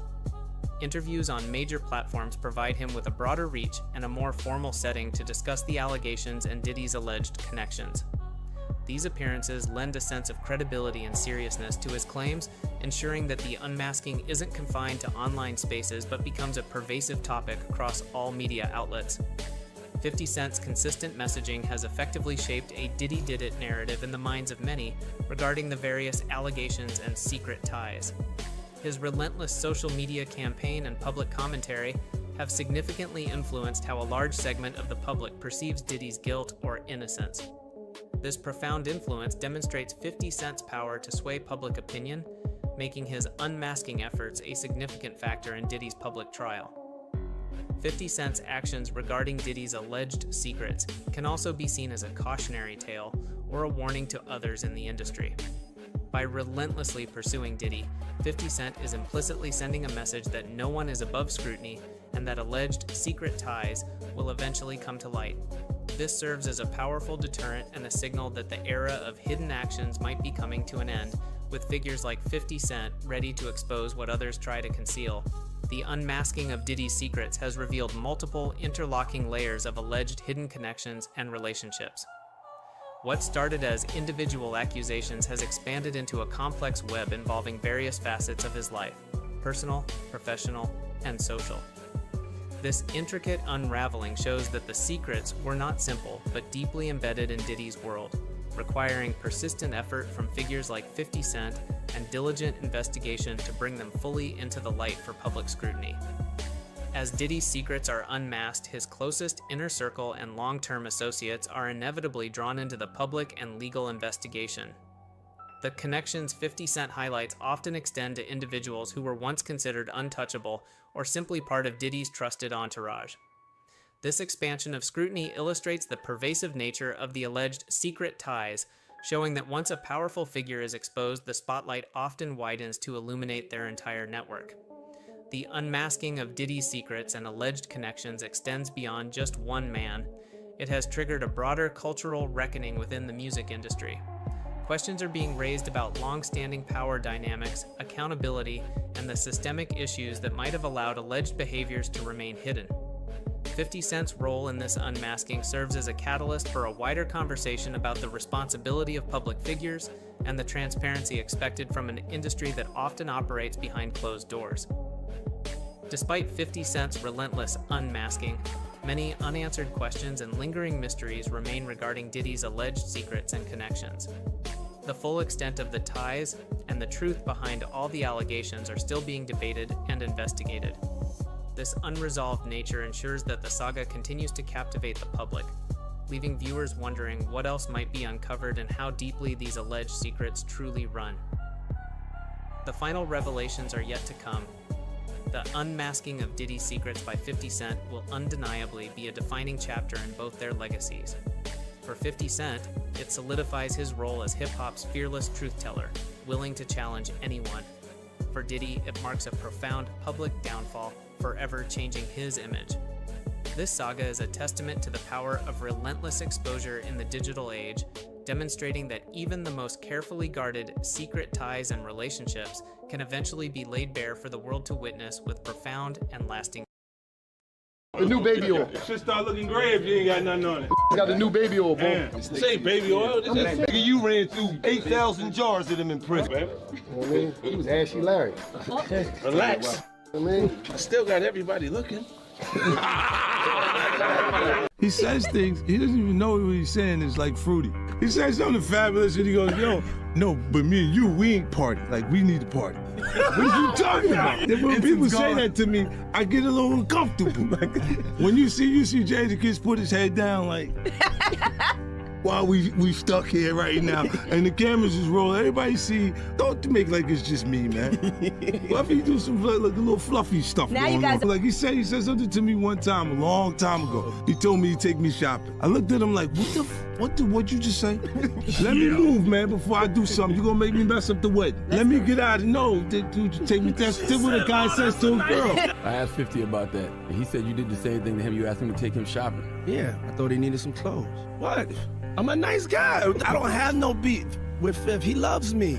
Y'all can't see that he loves me? but see, You really, hold on, you really think that's hate? You know he loves me. I don't think he like it. You know he loves me. I don't think. The internet is buzzing with 50 Cent's latest claims about Diddy's alleged relationships.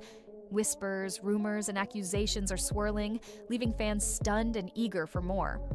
What's the truth behind these explosive allegations? Is 50 Cent stirring the pot? Or is there more to this story than meets the eye? We dive deep into the heart of this controversy, exploring the history, the claims, and the potential fallout. Sean Diddy Combs, a towering figure in hip-hop, has cultivated an image of power, influence, and success. His career spans decades, marked by groundbreaking music ventures, shrewd business moves, and an undeniable impact on popular culture. From his early days with Bad Boy Records, where he launched the careers of iconic artists, to his ventures in fashion, spirits, and television, Diddy's ambition and drive have consistently placed him at the forefront of the entertainment industry. But now, that carefully constructed image faces unprecedented challenges and intense scrutiny. Diddy's personal life has often been the subject of intense media scrutiny and public fascination. His relationships, business dealings, and social interactions have been chronicled in detail, contributing to his enigmatic persona. Known for his lavish lifestyle, high-profile connections, and ability to command attention, Diddy navigates the complex world of fame and power with a blend of charisma and strategic maneuvering. However, recent allegations have cast a dark shadow over this carefully maintained image, raising serious questions about his private conduct and long-term legacy. The recent surge of serious allegations against Diddy has sent shockwaves throughout the entertainment industry and beyond. These claims, ranging from sexual misconduct and abuse of power to disturbing accusations of a darker nature, paint a deeply troubling picture, challenging the narrative that has defined his public persona for years. As these allegations mount and gain traction, they threaten to unravel the carefully constructed facade, leaving his legacy in a precarious position and prompting a broader societal reckoning. The gravity of these accusations cannot be overstated, demanding a thorough and transparent examination. Curtis 50 Cent Jackson, a prominent and often controversial figure in the rap world, is known for his sharp wit, fearless persona, and willingness to speak his mind, regardless of the consequences. Rising to fame with his raw talent, compelling life story, and undeniable charisma, 50 Cent has carved out a unique and often polarizing space in the industry. Beyond his successful music career, he has demonstrated a keen business acumen, expanding his influence into film, television production, and various other entrepreneurial ventures, solidifying his status as a multifaceted entertainment mogul. 50 Cent's outspoken nature and penchant for controversy have made him a polarizing figure in the entertainment world. He has never shied away from public feuds, often using social media platforms to express his opinions, engage in verbal sparring with his rivals, and deliver scathing critiques of those he perceives as wrongdoers. This willingness to confront powerful figures and challenge the status quo has earned him both admiration and criticism, solidifying his reputation as someone who refuses to be silenced and who thrives on conflict. 50 Cent's recent involvement in the unfolding allegations against Diddy has placed him at the center of attention and further intensified the already explosive situation.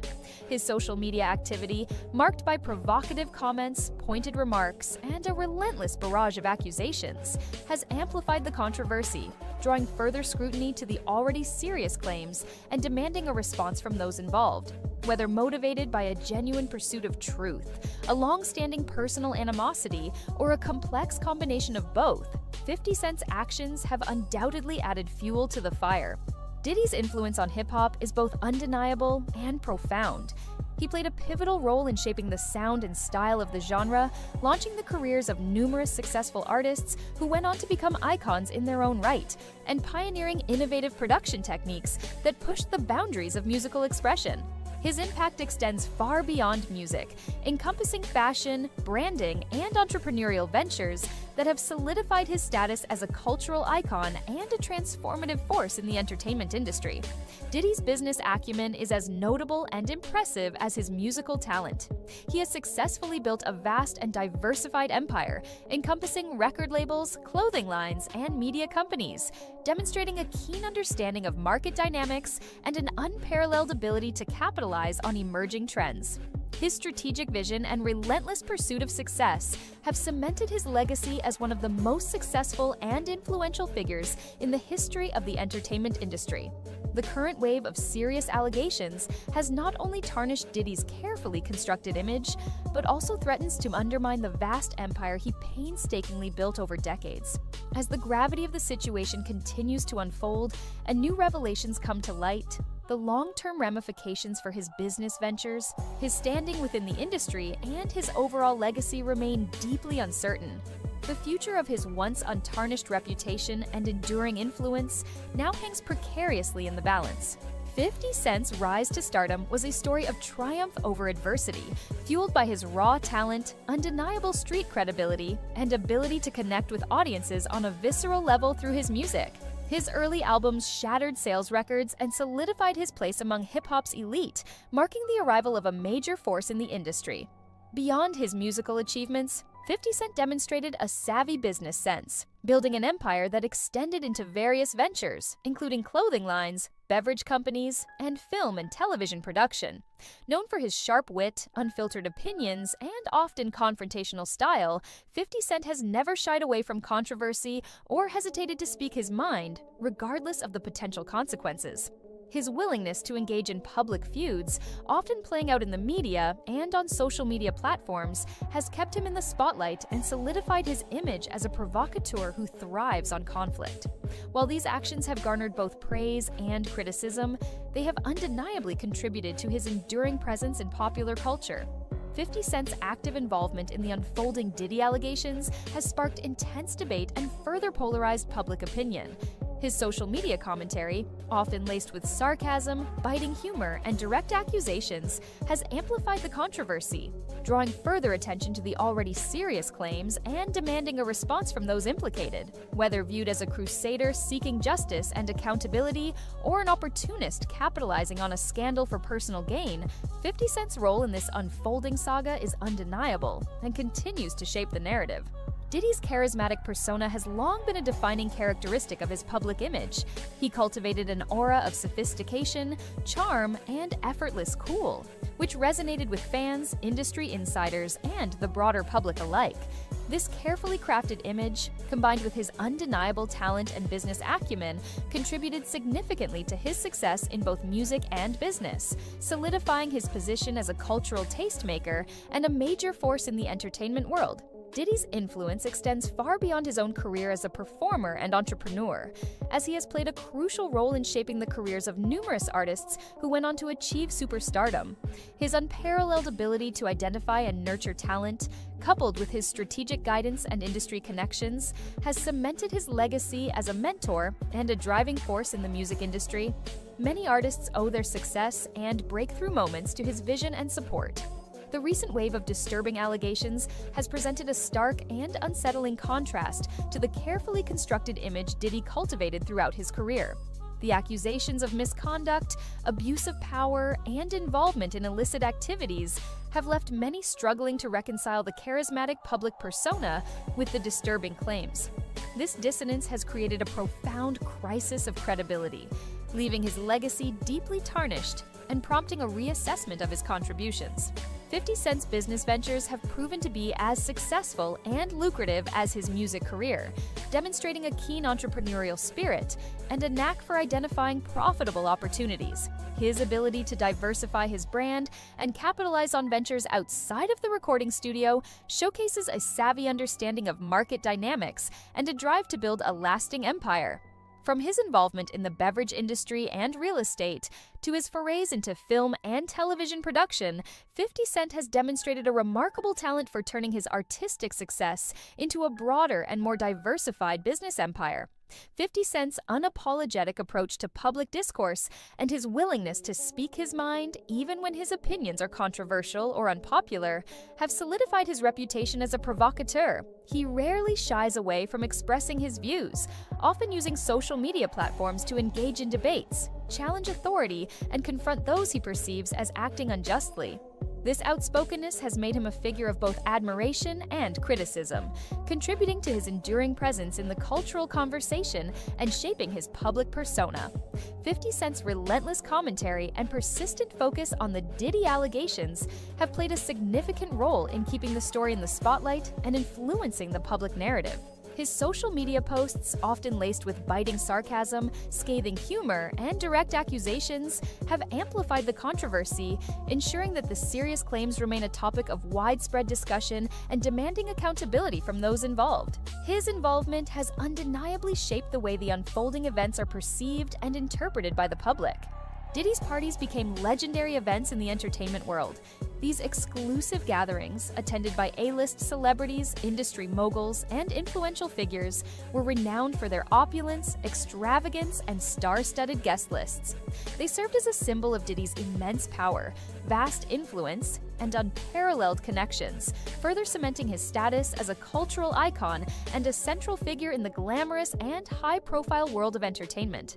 Diddy's impact on popular culture extends far beyond the realms of music and business. He has significantly influenced fashion trends, set the tone for celebrity lifestyles, and played a key role in shaping the way the world views and understands hip-hop culture. His influence is pervasive, affecting various aspects of entertainment, style, and cultural expression, leaving an undeniable mark on the contemporary landscape. The disturbing allegations against Diddy have cast a dark and ominous shadow over his previously celebrated cultural contributions. The shocking nature of the claims has forced a profound reevaluation of his legacy, prompting many to question the man behind the icon and to reconcile his artistic achievements with the disturbing accusations. This controversy has ignited a broader and more complex conversation about power dynamics, abuse, and accountability within the entertainment industry and society as a whole. 50 Cent's feuds are as famous and well documented as his hit records. His willingness to take on anyone, regardless of their status, power, or influence, has become a defining characteristic of his public persona. These high-profile conflicts, often playing out in the media and on social media platforms with intense scrutiny, have solidified his image as someone who refuses to back down from a challenge, further fueling his controversial reputation and adding to his mystique. 50 Cent possesses a remarkable knack for staying relevant and maintaining his presence in the public eye. Whether through his music releases, his diverse business ventures, or his often provocative and outspoken commentary on current events, he consistently finds ways to capture public attention and generate headlines. This ability to remain a figure of interest, even during periods of relative quiet in his music career, is a testament to his savvy understanding of media dynamics and popular culture trends. 50 Cent's persistent focus and relentless commentary on the Diddy situation have arguably played a significant role in shaping public perception and influencing the ongoing narrative. His outspoken social media campaign has kept the serious allegations at the forefront of the news cycle, potentially shaping how the public views the unfolding events and demanding a greater sense of accountability. His involvement has undeniably added a layer of complexity and intrigue to the already sensational story. Diddy's philanthropic endeavors have also been a significant component of his public image. He has been involved in numerous charitable initiatives, supporting causes related to education, disaster relief efforts, and various social issues. These philanthropic activities have often been highlighted in the media, contributing to the perception of him as a benevolent and caring figure who uses his wealth and influence to make a positive impact on the world. Diddy is widely recognized as a master of media manipulation. He possesses a keen understanding of how to craft narratives, strategically control the flow of information, and leverage media attention to his advantage. This savvy understanding of the complex media landscape has been crucial in building his personal brand, maintaining his position in the spotlight for many years, and shaping his public persona to align with his ambitions and goals. The current wave of disturbing allegations presents a formidable challenge to the carefully constructed narrative that Diddy has cultivated throughout his career. The accusations of abuse, misconduct, and involvement in illicit activities clash violently with the image of a successful businessman, philanthropist, and cultural icon, forcing the public to confront a potentially much darker and more troubling side to his persona. This stark contrast has created a crisis of credibility and sparked a widespread reassessment of his true character. 50 Cent's relentless commentary and outspoken involvement in the Diddy situation are deeply rooted in their long-standing and well-documented feud.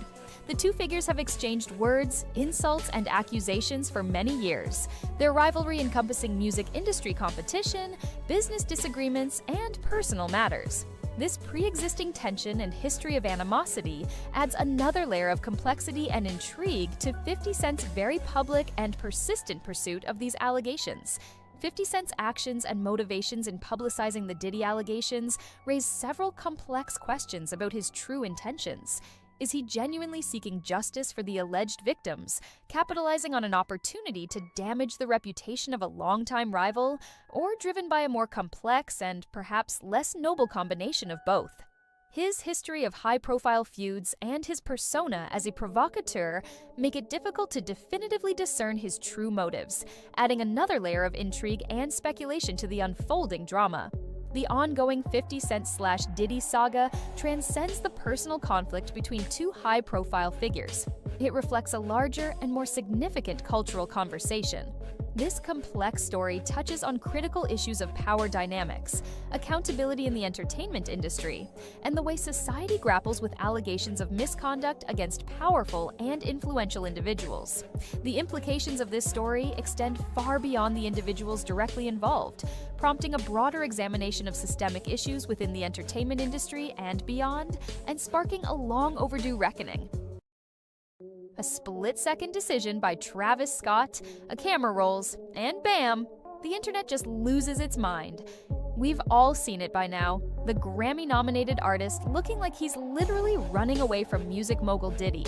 Was this just a super awkward moment for Travis, caught on tape? Or did his actions give us a glimpse of something much bigger? A crack in a major beef that's been brewing under the surface of the music world? That clip of Travis is absolutely everywhere. But what's really going on with him? Hey everyone, welcome. Today we're diving deep into Travis Scott's side of one of the most talked about, picked apart, and debated moments in recent hip-hop, his apparent sprint away from Sean Diddy Combs. That viral video of Travis has lit a match under a whole heap of speculation about his motives. Is this actual proof of bad blood from Travis's end, a serious fallout initiated by his actions? Or is this just social media grabbing a weird moment from him and blowing it way out of proportion, especially with all the legal heat Diddy's facing right now? We're not just scratching the surface of Travis Scott's involvement here. We're going to peel back the layers on his reaction, look at the evidence, his history, and the all-important context to figure out if his behavior signals a real beef shaking things up, or if we're all just caught in an online drama storm focusing on him. Let's get into it. So let's picture the scene with the video that kicked all this off, focusing on Travis Scott's role. It's an undated clip, but man, did it resurface at a potent time. In it, we see Diddy, being his usual larger-than-life self, throwing an arm around Travis Scott, calling him his baby bro. Diddy says, "My baby bro, we hit it. Tomorrow it is time. It is time to go do that thing, man." Yeah, everybody tune in. Let's go. What Travis Scott does next is what sent the internet into a total frenzy. Travis looks visibly uncomfortable. He's not making eye contact. And at one point even seems to shoosh Diddy before suddenly turning and, well, taking off, shouting something as he goes. The reactions to Travis's behavior, instant and all over the place. One side of the internet was convinced they saw genuine discomfort, maybe even fear, on Travis's face. Tweets and comments exploded, with people pointing out Travis looking down, avoiding eye contact, and saying his quick exit was a clear sign he wanted nothing to do with Diddy, especially given everything going on. Some even joked, asking if Travis ran off covering his backside, but others leaned towards a more playful, if a bit bizarre idea, suggesting it was an over-the-top, maybe even funny reaction from Travis. Perhaps an inside joke, or him just playing up a persona. TikToks and social media posts went full CSI on Travis's every micro-expression, every word, trying to figure out what he wasn't saying. Someone even mentioned secret code to describe what they were saying.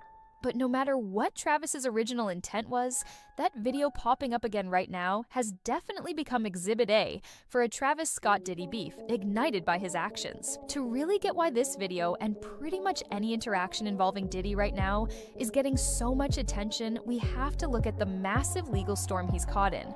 Sean Combs is currently dealing with a ton of serious allegations and legal battles that have been all over the headlines. As of early June 2025, Diddy's trial is happening, where he's up against federal charges like racketeering conspiracy, sex trafficking by force, fraud, or coercion, and transportation to engage in prostitution. These are incredibly serious accusations, coming from an indictment back in September 2024 that claims he led a criminal group involved in a bunch of illegal stuff over many years. If he's convicted, he could be looking at life in prison. His places in Los Angeles and Miami were raided by federal agents in March 2024. A really dramatic scene that played out live on the news. Diddy has pleaded not guilty to all the criminal charges and has been in detention after bail was denied. The trial itself has been filled with some pretty damning testimonies and shocking details. For example, surveillance footage from 2016 reportedly showing Diddy assaulting his then-girlfriend Cassie Ventura in a hotel hallway has been presented and talked about a lot.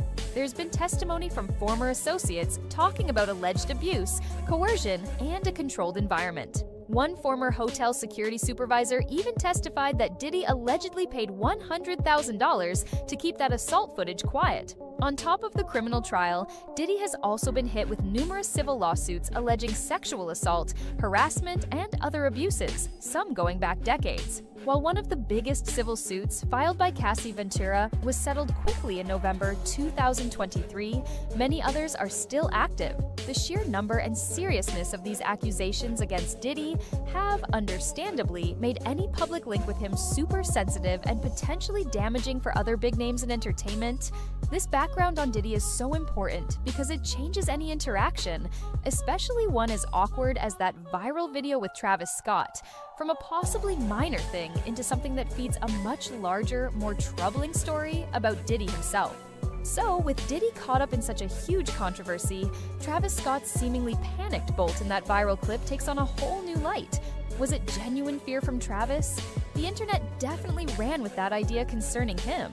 Given how serious the accusations against Diddy are, the thought that Travis would want to physically get away, and fast, isn't really a stretch. Body language experts, both professional and armchair, pointed to Travis avoiding eye contact and his quick exit as proof he was seriously uncomfortable. It's totally plausible that in that moment, any association, especially one being filmed, felt like a risk Travis just wasn't willing to take. Then there's the angle of it just being pure, unadulterated awkwardness on Travis's part. Celebrity run-ins can be weird, and Diddy's known for being pretty over the top. Maybe Travis was simply caught off guard. wasn't sure how to react to Diddy's words and hug, and his running off was an impulsive, if clumsy way for him to get out of an uncomfortable spot. That shushing gesture from Travis could have been him trying to tone things down or get a handle on a situation he found himself in. But we can't completely rule out showmanship from Travis Scott, or that we're misunderstanding a more complicated dynamic on his end. Travis Scott is known for his super high-energy performances and a certain mysterious public image. Could his reaction have been an exaggerated, almost theatrical display, an inside joke, or something that just looks way more dramatic on camera than it actually was? Some online comments did suggest his reaction seemed almost comically dramatic. There's also that little detail that in the past, Travis Scott jokingly mentioned on the Ellen DeGeneres show that his ultimate fear was Diddy unexpectedly showing up in his dressing room. While that was probably just a joke from Travis at the time, in the current climate, even old jokes can get twisted and used by online commentators searching for clues about his feelings. The main problem is, without Travis or Diddy explaining that specific moment, we're left trying to figure out Travis Scott's unclear actions through the very dark filter of Diddy's current legal mess. Before this viral video complicated perceptions, how did Diddy publicly characterize his relationship with Travis Scott? Was there a known history of bad blood from Diddy's perspective that would make this sudden beef seem more likely? Well, from what Diddy has publicly shown, his interactions with Travis Scott seem to be framed as friendship or mentorship, rather than open fighting. Diddy has, more than once, publicly called Travis Scott his little brother or baby bro, the same term he uses in that viral clip. That kind of language from Diddy usually suggests he aimed to project some closeness, mentorship, or at least a friendly vibe within the industry. Diddy and Travis Scott had been seen together at different industry events, parties, and get-togethers over the years. While some fans have pointed to these past hangouts involving Diddy, sometimes saying their conversations looked like they were in secret code, these observations are more fuel for speculation than actual proof of any tension initiated by him. If anything, these public appearances suggested Diddy was on good terms with Travis as two high-profile guys in the same circles. There really isn't a lot of evidence out there pointing to Diddy having a long-running, simmering feud with Travis that just suddenly exploded. Unlike some other very public hip-hop beefs where Diddy might have been involved in diss tracks or public battles, his dynamic with Travis doesn't seem to have that kind of obvious bad history from his side. The whole beef idea seems to be built almost entirely on how people are interpreting this one awkward video, especially because of the extreme circumstances surrounding Diddy. That joke on Ellen about Travis's ultimate fear being Diddy is one of the few things that could be bent to fit a story of discomfort towards Diddy, but it was said in a funny setting, long before Diddy's current, much more serious problems came out. So, if there is a deep-seated issue originating from Diddy, it's one that was kept incredibly quiet, or it's a much newer problem directly tied to Diddy's own downfall. Okay, let's look at the other side for a second. What if this isn't just an awkward moment blown up by the situation? What if there is something more to Travis Scott apparently wanting to get away from Diddy? The strongest reason for a real beef, or at least a genuine wish from Travis to stay away, links right back to Diddy's legal troubles. In the ruthless world of celebrity and endorsements, your reputation is everything. Being publicly and buddy-buddy with someone facing charges as serious as Diddy's could look like career suicide, or at least a massive hit to your image. Travis Scott has his own brand, big endorsements, and a worldwide fan base to think about. Maybe his reaction wasn't just general awkwardness, but a quick, if panicked, decision by him to very publicly show he's keeping his distance. Could there be some hidden history influencing Travis? While public info doesn't show any major past fights, the music industry is full of behind-the-scenes disagreements, business deals gone wrong, or personal clashes that don't hit the news until they blow up. It's possible there were existing, quieter tensions that Diddy's current mess has pushed to the surface, making Travis less willing to even pretend to be polite. Also, the idea of guilt by association is incredibly strong. In a world where accountability and social justice are big deals, any artist seen as okay with, or even neutral towards, someone accused of what Diddy's accused of could face serious backlash from fans in the industry. Travis might feel a huge pressure, whether from himself or others, to make it crystal clear that he's separate from Diddy and all the allegations. So, while running away might seem a bit childish on Travis's part, in the high-stakes game of public opinion, it could be seen as a very loud, wordless statement from him. The very nature of Diddy's alleged crimes, especially those involving exploitation and abuse, could make any connection deeply toxic for an artist like Travis Scott, who has a lot of younger fans. Now, let's flip that coin. Is this beef mostly something the internet cooked up? A story spun from one single out-of-context clip, largely because of the intense spotlight on Diddy? This side of the argument is just as, if not more, convincing. Social media platforms live for sensational stories, and any story involving Diddy right now is prime material. An awkward moment involving him, especially during his massive scandal, is perfect for clicks, shares, memes, and endless comments. The timing of the video coming back is so important in relation to Diddy. Even though the clip is undated, it started getting major traction right when Diddy's legal issues were heating up. That's not a coincidence. Any footage involving Diddy right now is being looked at again and reinterpreted through the lens of the serious allegations against him. What might have been seen as just a quirky or weird moment years ago suddenly looks sinister or super significant when Diddy is involved. Think about the sheer amount of content it spawned. TikToks with millions of views, never-ending Twitter threads, and YouTube videos picking apart every single frame related to interactions with Diddy.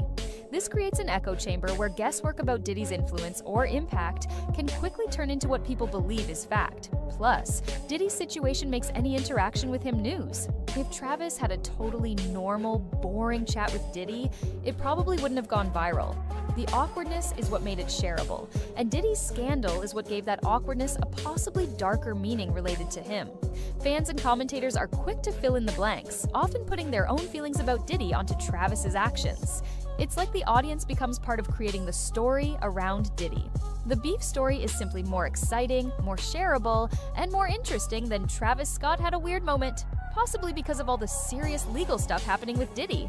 It's also important to see the bigger picture of how the celebrity sphere is reacting to Diddy. We've seen reports and testimonies that other artists and former friends have either distanced themselves from Diddy or have spoken out about their experiences with him. For instance, Kid Cudi testified about Diddy's alleged violent behavior. Snoop Dogg admitted he was very surprised by Diddy's trial. When someone as famous and historically powerful as Diddy faces such a public and damning situation, it sends shockwaves through the whole industry directly because of his actions and the accusations against him. Other celebrities are probably being extremely careful about their public interactions and who they're seen with, particularly in relation to Diddy. This wider pattern of distancing from Diddy makes Travis Scott's apparent urge to avoid a long chat with him seem less like a one-off thing and more like a reflection of a general feeling or a safety measure many are taking due to Diddy's circumstances.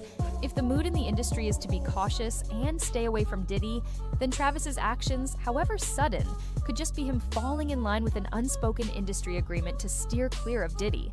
This doesn't necessarily mean there's a personal beef between them, but more of a practical reaction to an incredibly toxic PR mess surrounding Diddy.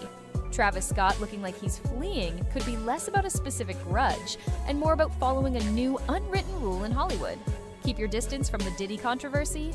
So, what do you think about Travis Scott's motivations here? We've laid out the viral moment, the super important context of Diddy's legal battles, Travis's reaction, their history, and the arguments for both a real beef stemming from his actions and just social media hype around him. Is Travis Scott genuinely trying to send a message about Diddy, or is this just the internet doing what it does best, stirring things up around his behavior? Drop your theories and opinions about Travis's perspective in the comments below. We definitely want to hear your take. And if you want more deep dives into the biggest stories in music and culture, make sure to hit that like button, subscribe to the channel, and ring that notification bell so you don't miss our next video. When it comes down to it, the interpretation of Travis Scott's actions is still pretty much up for debate, and it's overwhelmingly overshadowed by the storm of Diddy's legal issues. That viral video is undeniably awkward, and Travis Scott's reaction, at the very least, shows he wanted to create some space. However, there's a big lack of solid historical proof pointing to some long-standing feud that Diddy was overtly a part of from his end. Their past public interactions, often initiated or characterized by Diddy, hinted at a more friendly, even mentor-like relationship. What's crystal clear is that Diddy's current situation makes any connection with him toxic, and social media has an incredible power to blow up speculation into what people think is reality when he's involved. Whether Travis's sprint was a calculated move to protect his brand from Diddy's fallout, a moment of genuine personal discomfort, an over-the-top reaction, or just him reflecting the broader industry trend of staying away from Diddy, the result is a story that has fascinated millions, largely because of Diddy's circumstances. It really shows how quickly public opinion can be formed, and how celebrity interactions are now examined with an intensity we've never seen before, especially when serious real-world consequences tied to figures like Diddy are involved. Is it a beef that shook the music world, or just a moment blown way out of proportion by a world watching Diddy's empire start to crumble? For now, the jury's still out on the precise nature of the interaction, but Diddy's context is undeniably the lens through which it's viewed, and you can bet the internet will keep on debating. On March 25, 2024, federal agents swarmed two of America's most lavish mansions, one in Los Angeles, the other in Miami. The target? Hip-hop mogul and cultural icon Sean Diddy Combs. As helicopters circled and officers hauled out box after box of evidence, the world watched it all go down. This wasn't just another celebrity scandal, it was a federal investigation into sex trafficking. And as the news exploded, one man was probably watching closer than anyone, a smirk playing on his lips. For nearly 2 decades, Curtis 50 Cent Jackson had been telling anyone who would listen that there was a dark side to Diddy's glittering empire. He'd dropped insults, launched diss tracks, and fought business wars, all while making accusations that most people brushed off as petty jealousy. But on that day, with the raids playing out on live TV, 50 Cent's long-running feud with Diddy crashed headfirst into a massive criminal investigation. This was no longer just hip-hop beef. For 50 Cent, it was the ultimate "I told you so." This is the complete story of how one of hip-hop's most notorious rivalries went from diss tracks and business wars to a saga of shocking allegations, and how Diddy's legal downfall became 50 Cent's ultimate weapon. To really get how we ended up here, you have to rewind to the early 2000s. Hip-hop wasn't just dominating the charts, it was the culture. And at the top of the mountain were two titans, P. Diddy and the unstoppable force from Queens, 50 Cent. Diddy, the founder of Bad Boy Records, was the polished mogul, the hitmaker in a shiny suit. 50 Cent was the street-hardened survivor, a guy who'd famously taken 9 bullets and lived to build an empire on gritty authenticity. For a hot second, their paths actually crossed professionally. 50 even ghost wrote a track for Diddy, but any hint of respect soured in 2006. That's when 50 released a diss track called The Bomb, and on it, he leveled a staggering accusation. He implied Diddy knew who was behind the still unsolved 1997 murder of the notorious B.I.G. Diddy has always sworn he had nothing to do with it, but a line had been crossed. This wasn't a rap battle over who was the better artist anymore. This was a public accusation of being tied to the death of a hip-hop legend. The foundation for nearly 20 years of bad blood had just been laid. But the beef wasn't just on wax, it was also fueled by a really weird vibe that 50 Cent never let go of. In a now infamous interview, 50 claimed Diddy once made him super uncomfortable by offering to take him shopping. To 50, the offer just felt off, like something a man might say to a woman, and it cemented his view of Diddy as someone he couldn't trust. Diddy later laughed it off, but for 50, it was just another piece of evidence in his growing case against the bad boy mogul. The jabs were no longer just in the music. They were getting deeply personal. If the diss tracks were the opening shots, the war for market dominance was where things got serious. The battleground wasn't the airwaves, but the top shelf of the club, premium vodka. In 2007, Diddy hit the jackpot with a huge partnership to become the face of Ciroc vodka. With some brilliant marketing, he turned Ciroc from a pretty unknown brand into the drink you saw in every music video and club, making hundreds of millions in the process. Seeing that success, 50 Cent made his move. In 2014, he jumped in as a partner and spokesperson for Effin' Vodka, a direct competitor. What came next was a masterclass in trolling and guerrilla marketing, mostly run by 50 Cent. He launched a ruthless social media campaign against Ciroc, which he loved to call puffy juice. He told everyone Effin' was the better vodka, made from wheat instead of grapes like Ciroc, with less sugar. 50 said his reason was simple. My corner is over here, your corner is over there. I gotta make sure my corner feel cooler. And he was brutally effective. He posted memes, cracked jokes at Diddy's expense, and used every single chance to attack his rival's biggest moneymaker. 50 later claimed that behind the scenes, Diddy was trying to sabotage his business. Whether that's true or not, it just added more fuel to 50's fire. This wasn't just about ego anymore. It was a multi-million-dollar war for cultural supremacy, fought one bottle at a time. For years, the beef between 50 and Diddy was mostly seen as entertainment, just two rich guys trading public blows. But in November 2023, the whole story changed, and it changed for good. The reason? A bombshell lawsuit from Diddy's former long-term partner, the singer Cassandra Cassie Ventura. Filed under New York's Adult Survivors Act, the lawsuit was filled with horrific claims of rape, physical abuse, and sex trafficking that went on for a decade. Cassie alleged that Diddy controlled every aspect of her life, drugged her, and forced her to have sex with male sex workers while he filmed it. The details were sickening and painted a picture of a man who wasn't just a rival, but a predator. Just one day after she filed it, Diddy and Cassie settled out of court for an unknown amount. But the damage was done. The shocking allegations had shattered Diddy's carefully polished public image. For 50 Cent, this was the moment he'd been waiting for. He immediately started posting about the case, not with some big celebration, but with a clear, "I told you so" attitude. When brands started dropping Diddy after the lawsuit, 50 joked online that he'd be happy to buy them. Cassie's lawsuit was the crack in the dam. In the months that followed, other civil lawsuits piled up, with more and more accusers coming forward with their own stories of abuse. The old hip-hop beef had now officially spiraled into a massive legal crisis for Diddy, and 50 Cent was right there, making sure every single allegation was front and center. The story is far from over, with legal battles still unfolding. What do you think about 50 Cent's relentless campaign against Diddy? Is he an opportunist cashing in on a rival's downfall, or was he the one telling the truth all along? Let us know your thoughts in the comments below. And if you want to stay on top of this and other major stories in music and culture, make sure you subscribe and hit that notification bell. If the civil lawsuits were a storm, the events of March 25th, 2024 were a Category 5 hurricane. That day, Homeland Security agents raided Diddy's massive homes in Los Angeles and Miami. This was the moment things went from civil court drama to a federal criminal investigation. News reports quickly confirmed the raids were part of an ongoing sex trafficking investigation.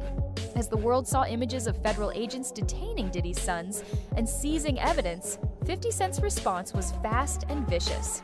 He posted on social media, "Now it's not Diddy do it, it's Diddy done. They don't come like that unless they got a case." This was the ultimate weapon 50 had been waiting for. For years, his attacks were just words.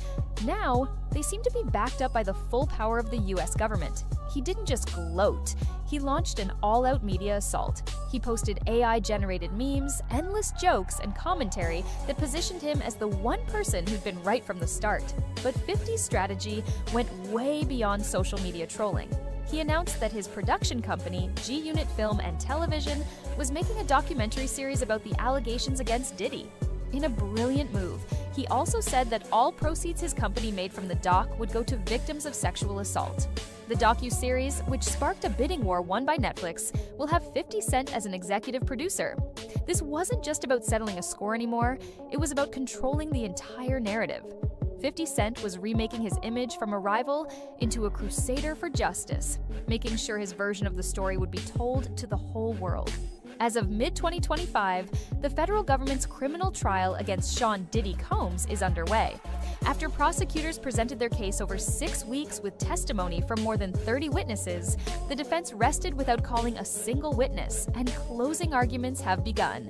Diddy has pleaded not guilty to all charges, including sex trafficking and racketeering, and his lawyers maintain his innocence. He is also facing a mountain of civil lawsuits alleging a decades-long pattern of abuse and exploitation. On one side, you have Diddy, who has stayed mostly quiet while his legal team fights in court. On the other, you have 50 Cent, who wages war every single day in the court of public opinion.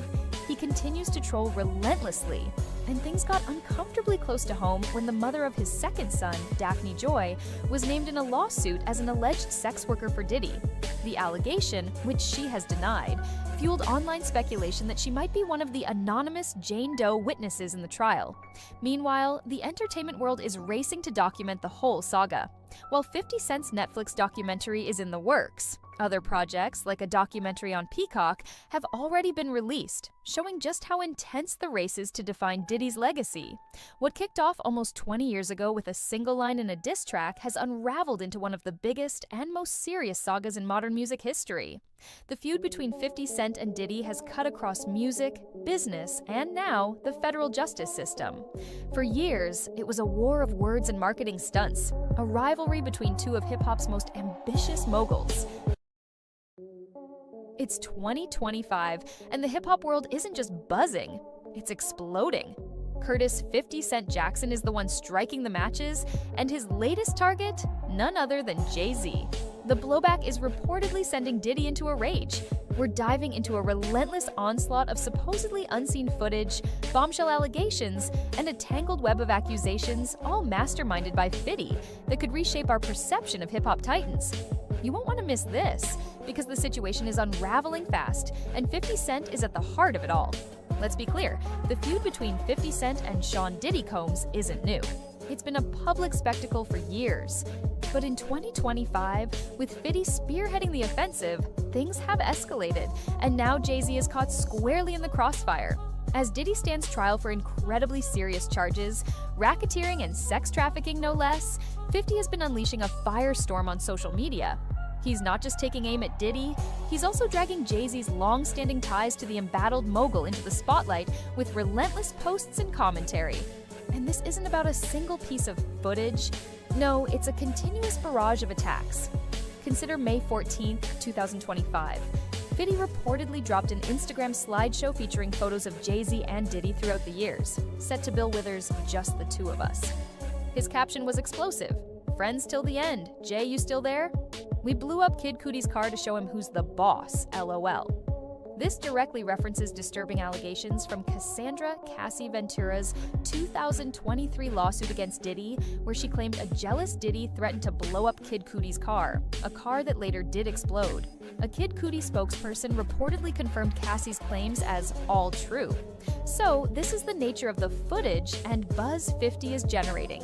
Old photos given new, incendiary captions he pens, and amplified references to serious, often unproven, or recent allegations. It's not as if he suddenly unearthed a secret video of Jay-Z in a compromising situation. This is an ongoing, calculated campaign of strategically released content and pointed remarks that just don't stop. So, what exactly is 50 Cent unleashing?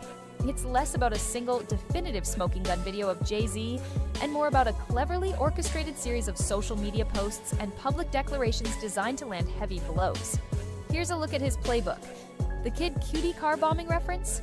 A classic example of his tactics. By circulating such accusations and implicating Jay-Z, even by simply questioning his awareness, 50 ignites conversations and, undeniably, damages reputations. A prominent theme in 50's commentary is Jay-Z's conspicuous silence regarding the Diddy scandal. He's publicly prodded, "Where's Jay at? He's mad quiet," while the Puffy thing was going on, and even insinuated that Jay-Z's team was aware of allegations concerning him. This ties into the lawsuit accusing both Jay-Z and Diddy of assaulting a minor in 2000, a detail 50 hasn't failed to highlight. So, this footage he's peddling, it's essentially the sum of all the damaging narratives and stories he's aggressively pushing. He's not an investigative journalist unearthing hidden tapes. He's a master provocateur, skillfully using existing material, old associations, fresh accusations, to construct a deeply condemnatory image. Jay-Z, a name synonymous with billionaire status, philanthropy, and cultural dominance. But now, that carefully crafted image is under serious assault. The primary source of this heat in 2025, amplified by 50 Cent's relentless campaign, stems from a weighty lawsuit filed in late 2024. An anonymous woman has accused both the Roc Nation founder and Diddy of raping her at age 13 back in 2000, following an MTV Video Music Awards after-party. Puff has come out fighting, vehemently denying all allegations. His company, Roc Nation, issued a statement branding the claims baseless and tantamount to blackmail. Jay-Z expressed heartbreak for his family and vowed to clear his name, stating, "My wife and I will have to sit our children down and explain the cruelty and greed of people." His legal team is also working to dismiss the case, citing inconsistencies in the accuser's recollections. Yet, despite these denials, the mere association with such a grave accusation, especially with Diddy's ongoing sex trafficking and racketeering trial, casts a dark shadow. And 50 Cent?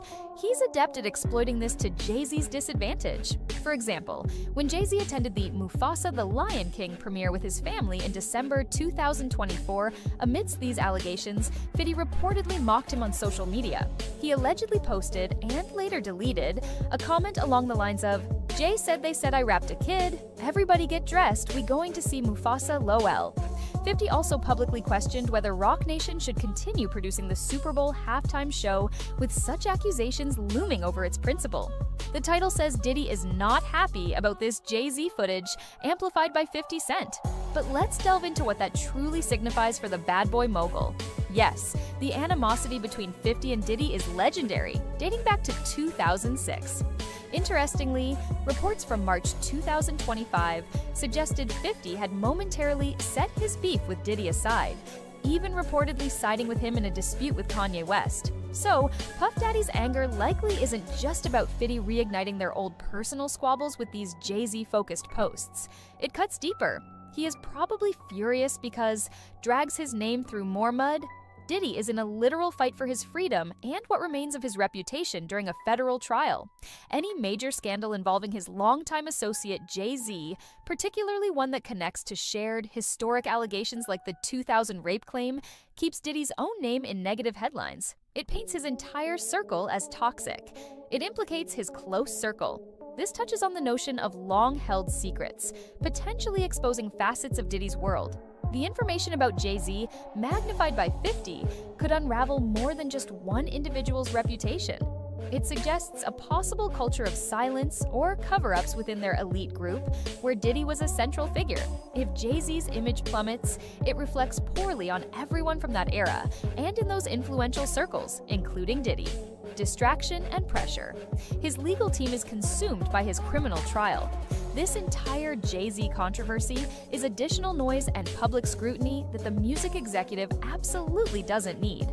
The focus on Jay-Z keeps the public thinking about the very same kind of accusations Diddy himself is confronting. Erosion of alliances.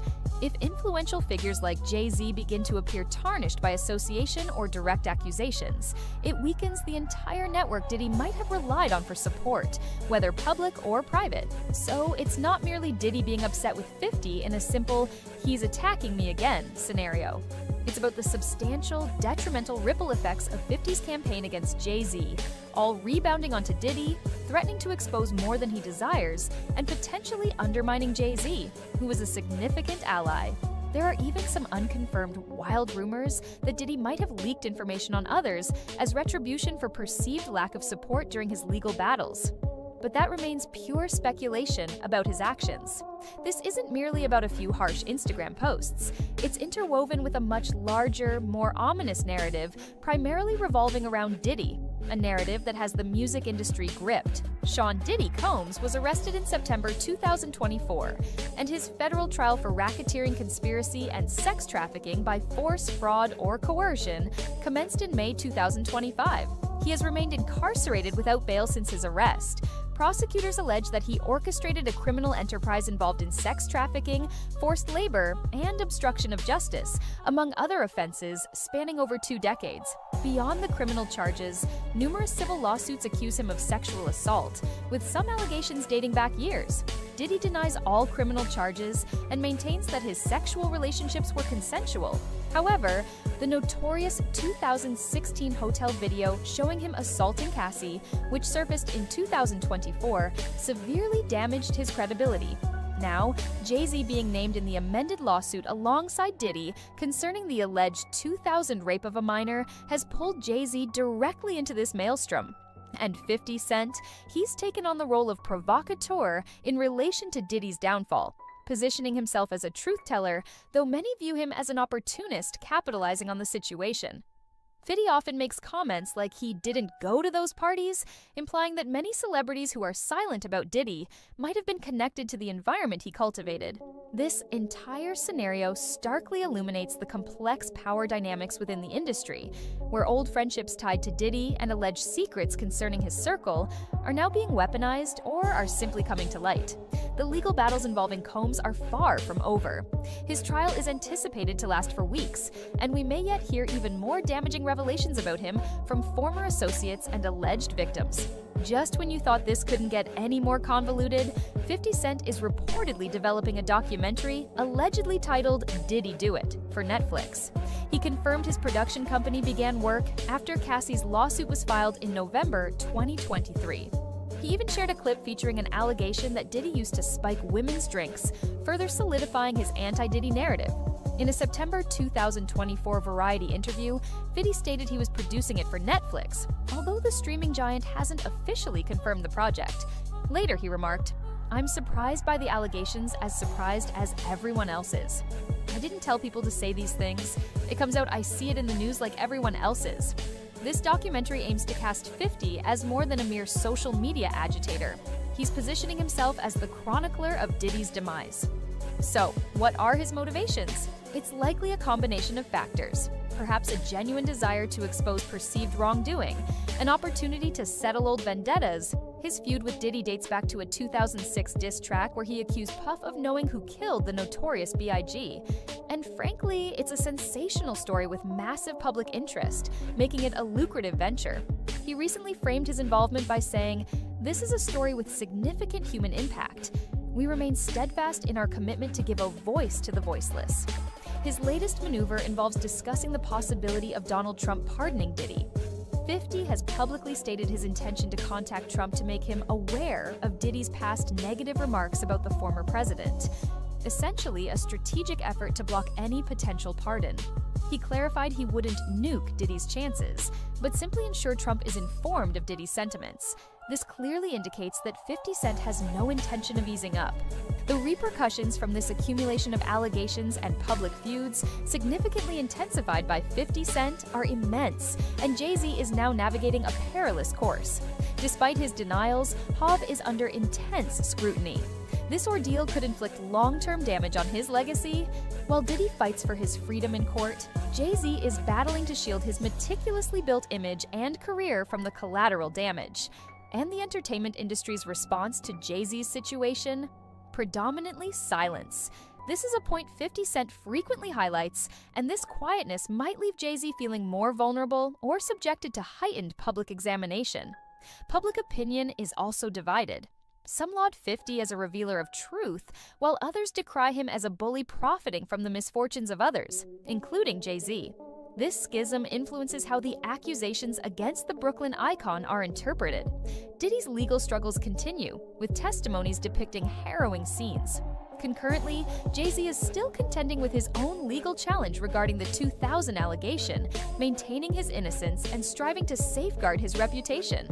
The pressure on him is enormous as he endeavors to manage the ramifications for his brand, his family, and his cultural standing. So, what's your take on 50 Cent's relentless campaign targeting Jay-Z and Diddy? Is he a truth teller, a pure opportunist, or something in between? And what does this entire saga reveal about the shadowy underbelly of fame and power in the music industry? Let us know your thoughts in the comments below. We're eager to hear your perspective.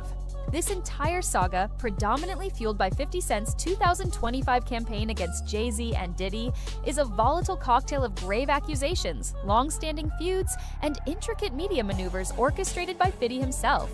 While the Jay-Z footage may not be a singular hidden recording, 50's continuous unleashing of detrimental material, narratives, and provocations is undoubtedly making an impact. His actions are rattling Jay-Z's meticulously crafted image to its core and surely creating significant problems for Diddy as he wages his own colossal legal battle, all under 50's ongoing commentary and content creation. Secrets buried for years are being unearthed, largely because of the climate 50 is cultivating. Reputations are suffering, and the tremors from his campaign are reverberating throughout the entertainment industry. This narrative is far from concluded. Fresh details emerge constantly from Diddy's trial, and 50 Cent shows no signs of quieting down with his Did He Do It project and relentless social media presence. If you found this analysis insightful, be sure to hit the like button, subscribe to our channel, and ring that notification bell. You won't want to miss any developments in this ongoing story, heavily influenced by 50 Cent's actions or other major news from the hip-hop sphere. This is a drama that will continue to unfold, and we'll be here to dissect every twist and turn for you. The internet is absolutely buzzing about this one. Picture it. Kanye West, who's no stranger to controversy, supposedly drops a bombshell in March 2025. And who's he targeting? Cassie Ventura.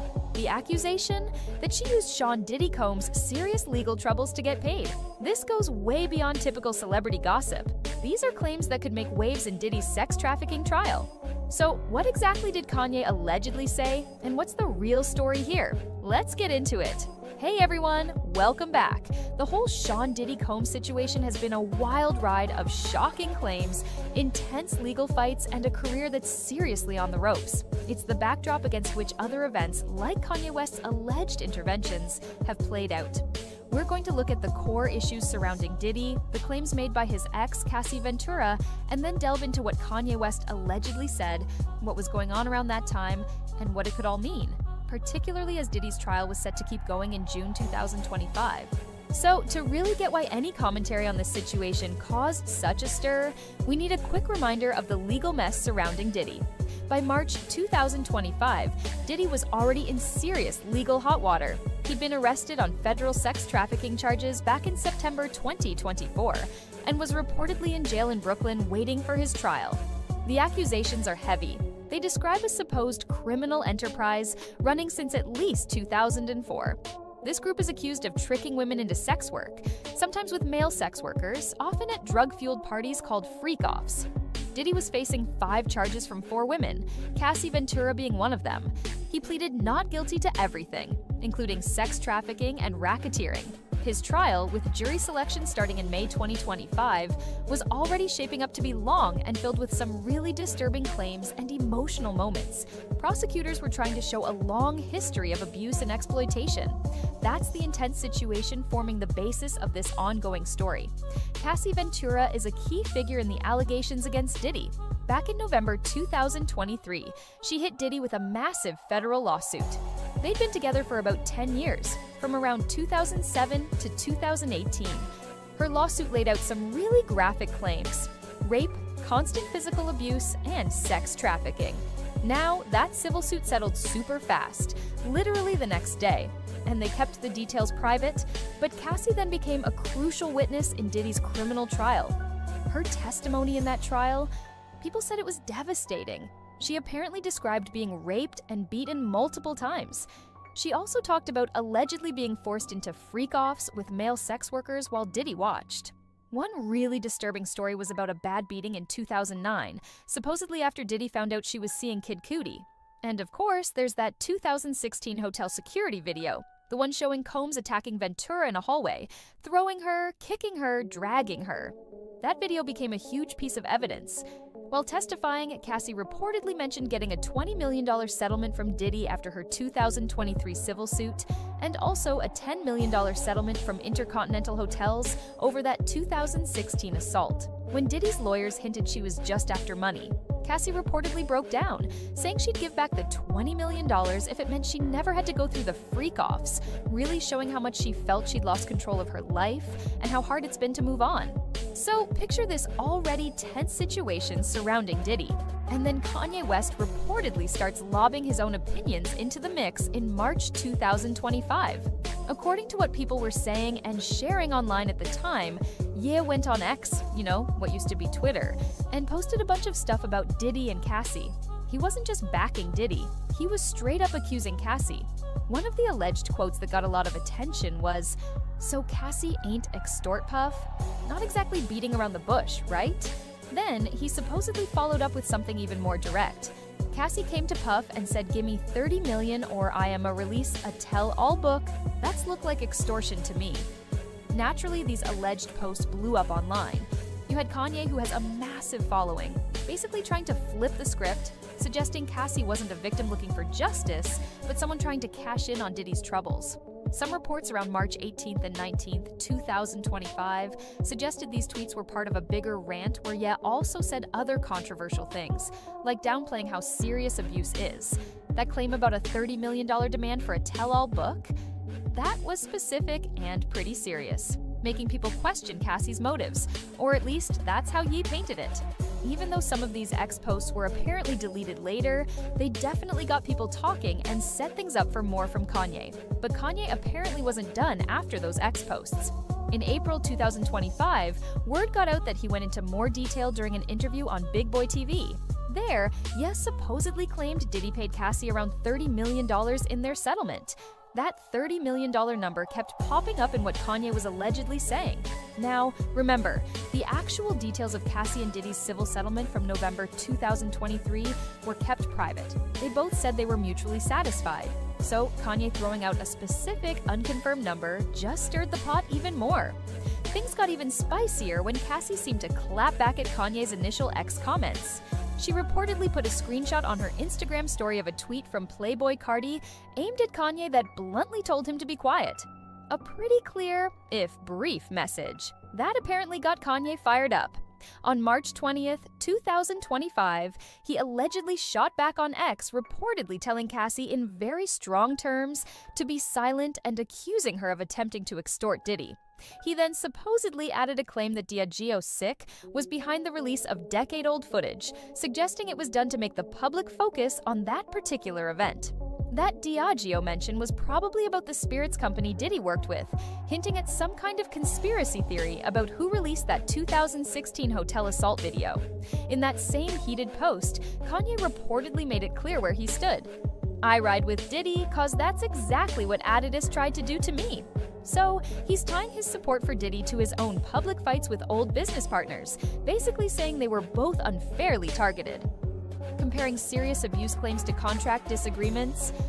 Yeah, that got a lot of backlash. So, the big question is, could what Kanye allegedly said in March and April 2025 actually affect Diddy's sex trafficking trial? Strictly legally speaking, Kanye's opinions or unproven claims from social media probably wouldn't be allowed as evidence in court. It's mostly hearsay and just his personal take, but what about an indirect effect? Kanye has a huge audience. What he says, even if it's controversial, gets out to millions and can definitely sway public opinion. If his idea that Cassie is an extortionist starts to catch on, it could suddenly change the vibe around the trial. The ideas Kanye brought up, like extortion or money being the motivation, are definitely things the defense might bring up. In fact, Cassie was asked about her $20 million settlement from Diddy, with the defense suggesting she was after money. Kanye's public statements earlier on might have encouraged that kind of strategy. Now, if Kanye were ever called to testify, which is a long shot, then his statements could come directly into the courtroom. But based on what he allegedly said, it sounds more like public commentary. The prosecution would probably see Kanye's words as an effort to discredit an important witness. Then, in May 2025, after Kid Cudi testified against Diddy, Kanye reportedly chimed in again, tweeting something like, "I wish Cudi hadn't testified against Puff. We need to not be locked in white systems. Praying for Puff and his family." This not only doubled down on his support for Diddy, but also brought race into his criticism of the trial, hinting at some other agenda from Kanye's perspective.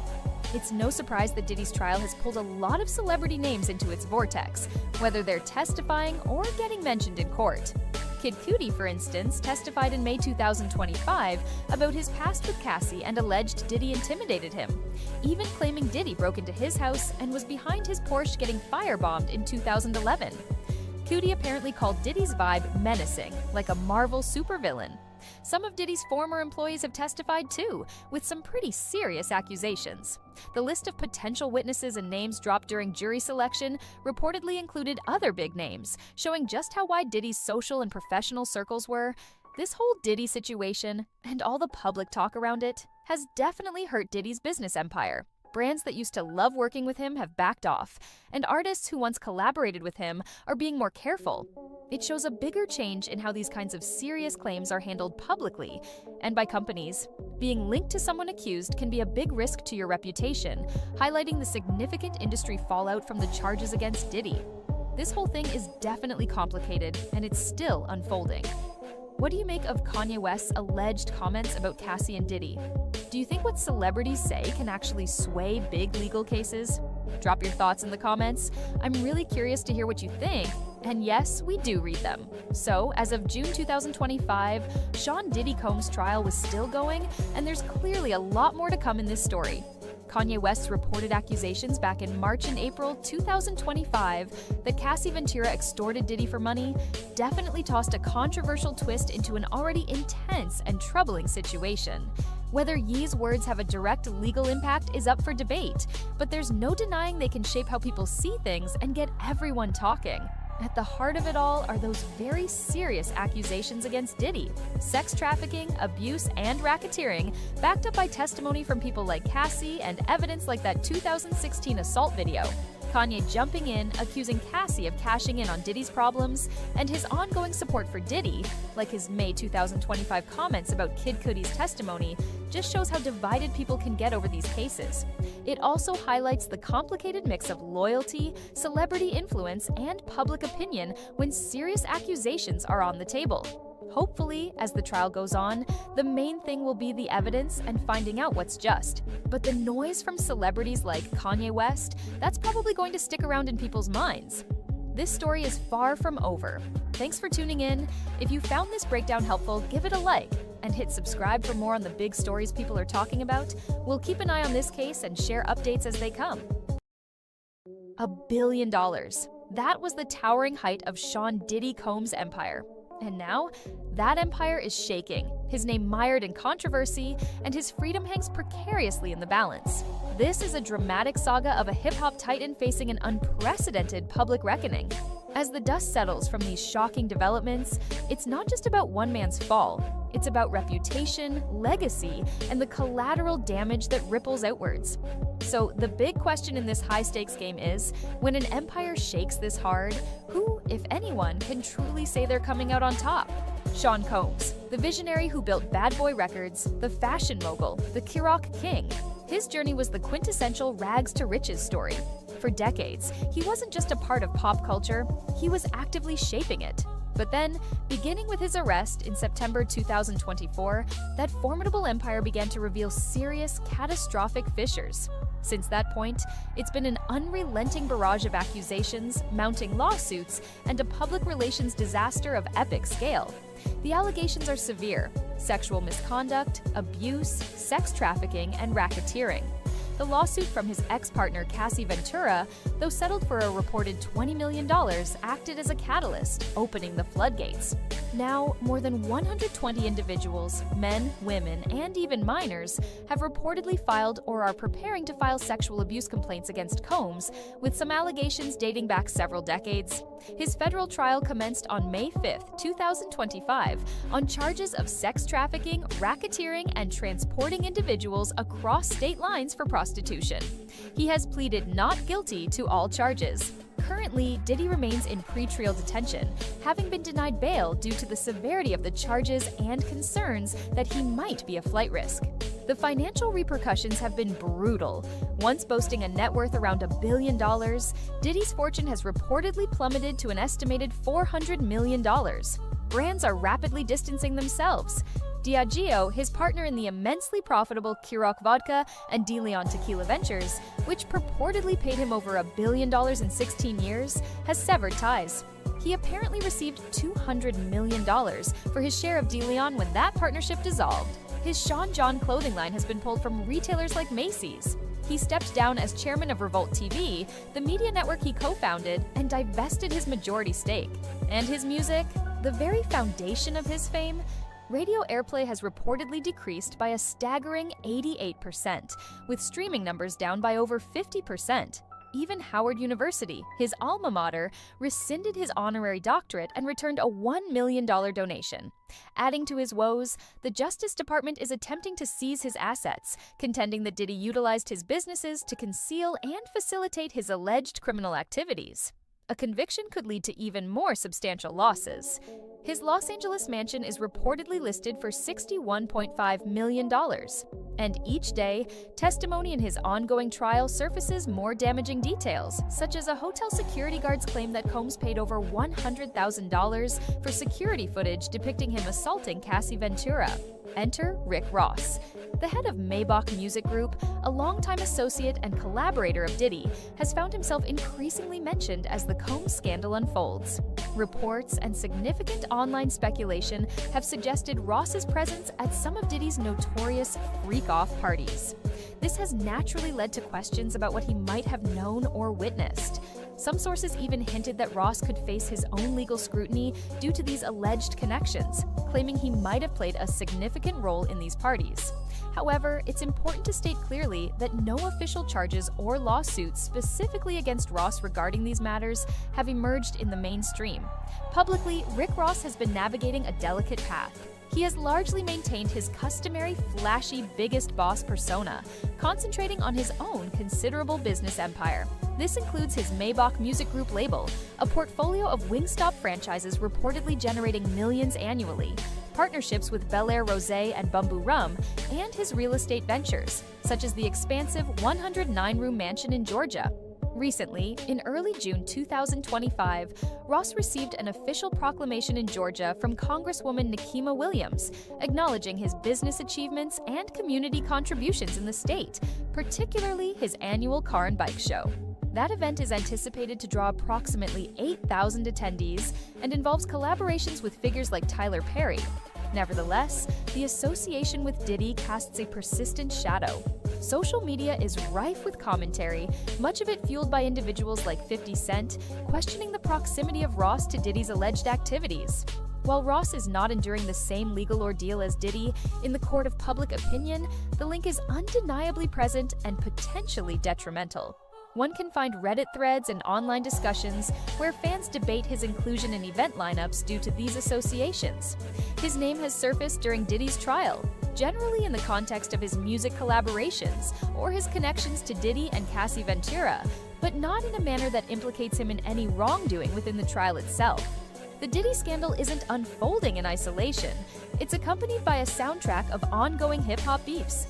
Curtis 50 Cent Jackson, in particular, has taken on the role of chief instigator and commentator regarding Diddy's situation. He has relentlessly trolled Diddy across social media, mocking his downfall. 50 Cent is even reportedly developing a documentary focused on the Diddy allegations, with a pledge that proceeds will benefit victims of sexual assault. For Diddy, each instance of his name being dragged into these public disputes further solidifies an image of him as an outcast. Rick Ross has also found himself a prominent figure on this public battlefield, frequently targeted by 50 Cent, who has broadened his online attacks to include him. 50 Cent has resurfaced old controversies involving Ross, such as the controversial UOENO lyrics, and has made allegations about a past romantic relationship between Diddy and Ross. Ross has not consistently ignored these provocations, engaging in social media confrontations with 50 Cent that often become personal and involve extensive boasting about wealth. To further complicate matters, Rick Ross also engaged in a public feud with Drake, releasing a diss track titled Champagne Moments in 2024. More recently, as of 2024 May 2025, Ross has suggested a willingness to reconcile with Drake, a move that could be perceived as an effort to de-escalate at least one of his public confrontations. This contrasts with his ongoing feud with 50 Cent, who has also taunted Ross about his tour attendance figures and asserted his reliance on Drake for hit songs. With this continuous deluge of social media commentary, diss tracks, and leaked information, whether factual or rumored, the narrative is constantly evolving. For Ross, even if he lands some verbal blows in these online exchanges, the cumulative effect is that he remains associated with the negativity surrounding Diddy and continues to be involved in public altercations that can erode his boss image. Legally, Diddy is facing an overwhelming crisis. He is confronted with charges that could result in a life sentence and the loss of nearly all his remaining assets. His trial is currently underway, with damaging testimony emerging consistently. Public perception of Diddy is at an all-time low. He has become a symbol of alleged abuse and exploitation. Institutions are severing ties with him, and his cultural influence has been decimated. Public defenses of Diddy are virtually non-existent. There was even a recent incident where a Diddy supporter was forcibly removed from the courtroom for causing a disturbance. Rick Ross, from a legal standpoint and based on publicly available information, is in a considerably more secure position. He is not facing any criminal charges related to Diddy's case. While his name is mentioned and there is considerable speculation about his presence at Diddy's parties, this has not translated into direct legal difficulties for Ross himself. His public image, though it has certainly sustained damage from 50 Cent's relentless trolling and the general association with the Diddy scandal, is not nearly as tarnished as Diddy's. He continues to make public appearances, receive accolades, and promote his businesses. His potential willingness to reconcile with Drake could be interpreted as an attempt to manage his image and reduce public drama. However, not losing as badly is not synonymous with winning. Ross is still expending energy to counter these by association allegations and engage in public disputes. The ongoing need to either address these connections or ignore them signifies that he is undoubtedly operating under a cloud. The stain from Diddy's alleged actions is potent, and anyone in his close orbit risks being tainted by it. While Ross continues to generate income and secure bookings, the long-term impact on his legacy and brand remains uncertain. He is, in essence, navigating a minefield. One misstep or one credible accusation that directly implicates him could dramatically alter his circumstances. This whole thing is changing by the day, with new headlines dropping constantly. What do you guys think about this entire saga? Who do you think is handling this storm better? Or is everyone involved just losing in the end? Let me know your thoughts in the comments below. And if you want to stay up to date on complicated stories like this one, make sure to like this video and subscribe to the channel. So, who's really winning this battle as these devastating scandals unfold around Diddy and touch upon Rick Ross? Honestly, it's tough to call anyone a winner when the whole situation is littered with such serious accusations and so much reputational damage. Diddy is, without a doubt, losing. Catastrophically. He's staring into a legal abyss that threatens his freedom and everything he's ever built. His legacy isn't just tarnished, it's been completely rewritten in the public's mind as one of alleged predatory behavior. Rick Ross, by comparison, appears to be weathering the storm, at least for the moment. His businesses continue to operate. He remains a public figure, and he is not facing Diddy's severe legal predicaments.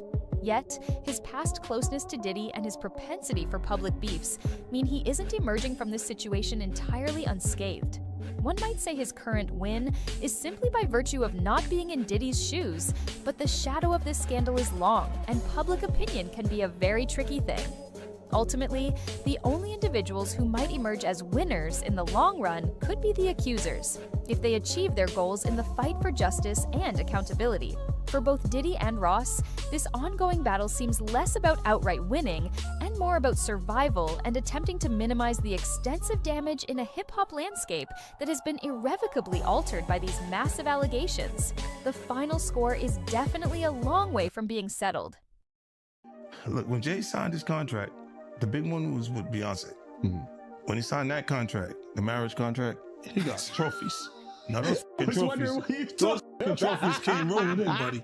He started getting Grammys left and right, man. I mean, look, listen, if you look at his career, This guy. You're gonna let him say that? Jay was getting Grammys. he had one. Exactly. He had And one. he ain't show up. He had like 20 now. Hold on. He had like 18 since he's been down. Look, he had one, bro. Hard Knock Life. Hold on. You're not wrong. At the same time. After that, he got them shits. He's like drinking. His pictures with him like he thinks the cup.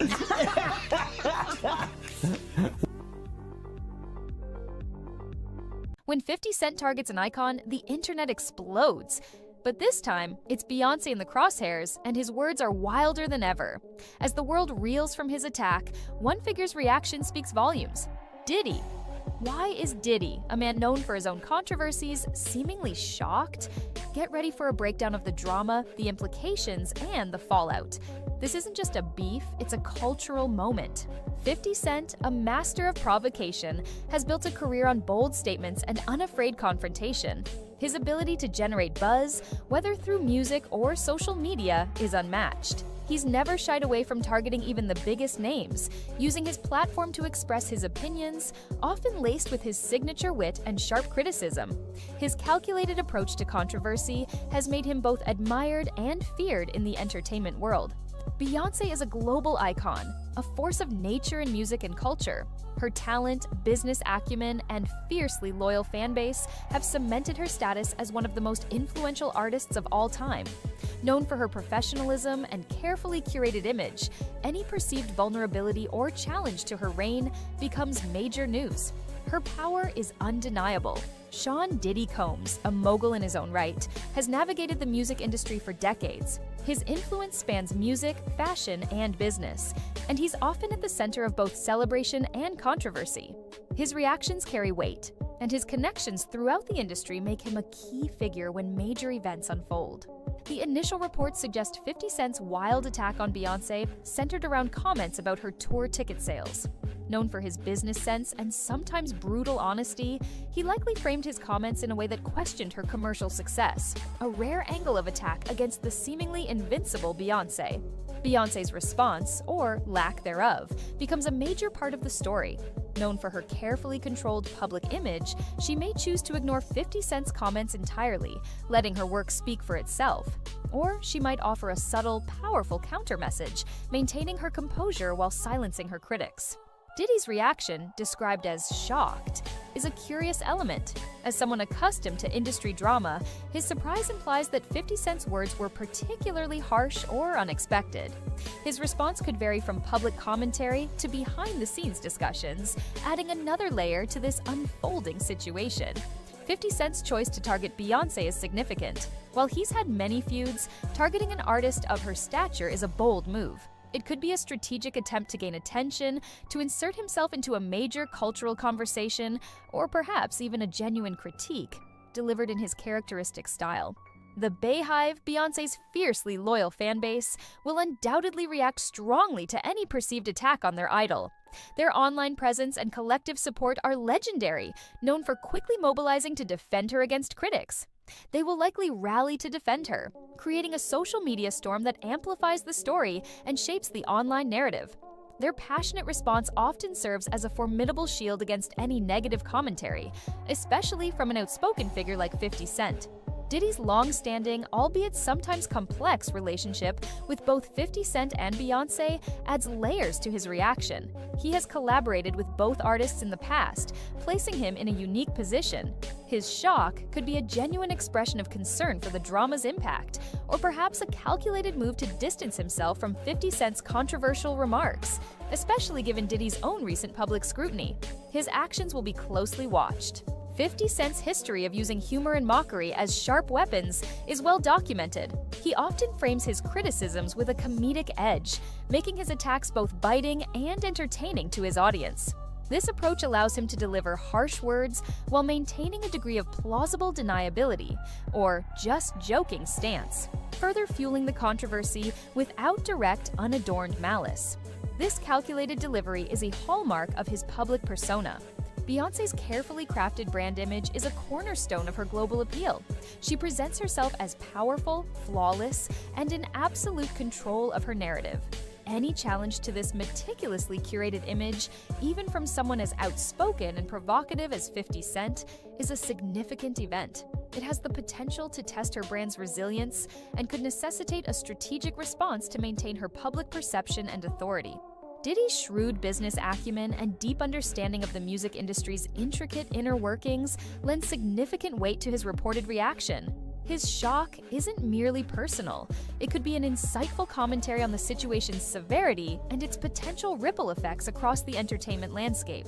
He grasps the dynamics at play between two such influential figures, making his response a telling indicator of the true stakes involved in this highly public conflict. The timing of 50 Cent's comments is likely a masterstroke of strategy.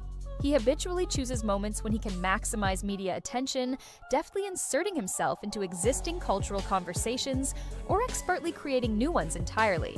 This calculated approach is a hallmark of his enduring career, ensuring he consistently remains a relevant and widely talked about figure within the ever-evolving landscape of celebrity and entertainment. His moves are rarely accidental.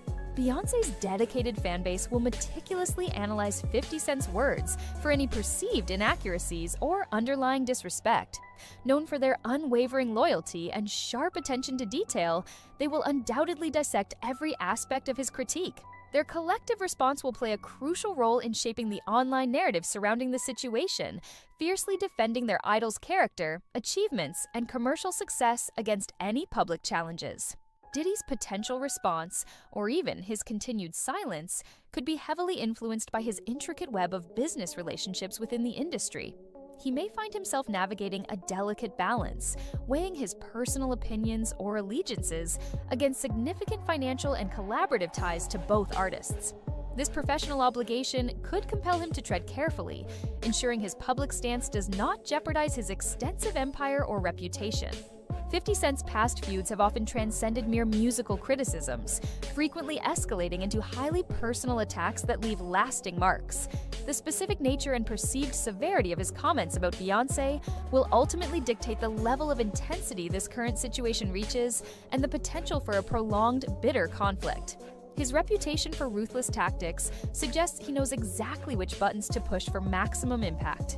Beyoncé's strategic silence, if she ultimately chooses that path, could be interpreted as a powerful display of her confidence and undeniable stature. By refusing to dignify 50 Cent's comments with a direct response, she might be choosing to rise above the manufactured drama, allowing her unparalleled work ethic, continued success, and commanding presence to speak for themselves, effectively silencing critics through sheer achievement. Diddy's reaction may offer a profound glimpse into his true sentiments regarding 50 Cent's particular brand of aggressive tactics. As someone who has himself been no stranger to highly public controversies and sharp industry critiques, Diddy's reported shock could signify a genuine condemnation of 50 Cent's methods. Alternatively, it might simply be an unadulterated expression of concern regarding the escalating situation's potentially damaging consequences for all involved. 50 Cent's latest comments could be seen as a direct challenge to the established, unspoken order within the upper echelons of the music industry. By targeting someone as universally revered and seemingly untouchable as Beyoncé, he is potentially questioning the very foundation of hierarchical respect and unspoken rules among titans of entertainment, daring to defy conventional boundaries and spark widespread debate. Beyoncé's powerful brand is meticulously built upon themes of empowerment, resilience, and unwavering positivity. Any negative attention, even originating from a figure as prominent as 50 Cent, poses a significant disruption to her carefully cultivated public image. This situation might necessitate a highly strategic and impactful response to ensure her core message remains untarnished and her dedicated fanbase remains fully engaged and inspired.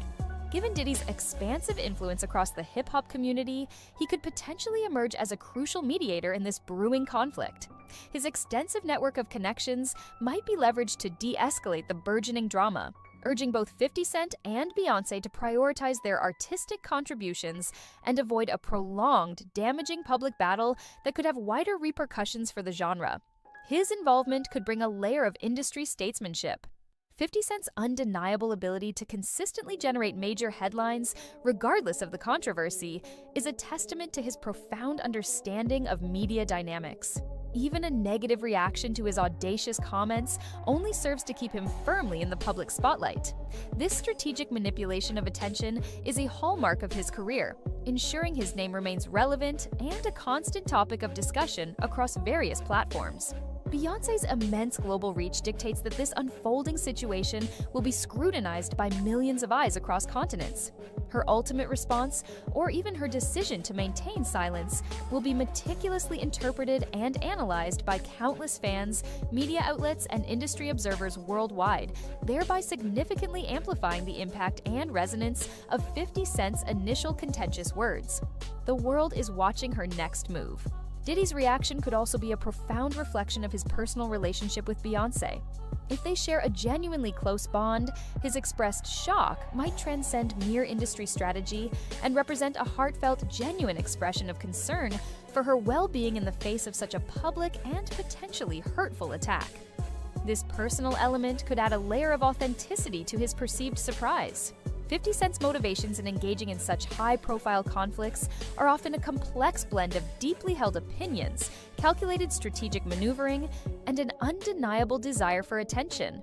Understanding the intricate layers of his underlying goals in this specific situation is absolutely crucial for accurately predicting his subsequent moves and assessing the true potential for further, potentially significant escalation in this unfolding drama.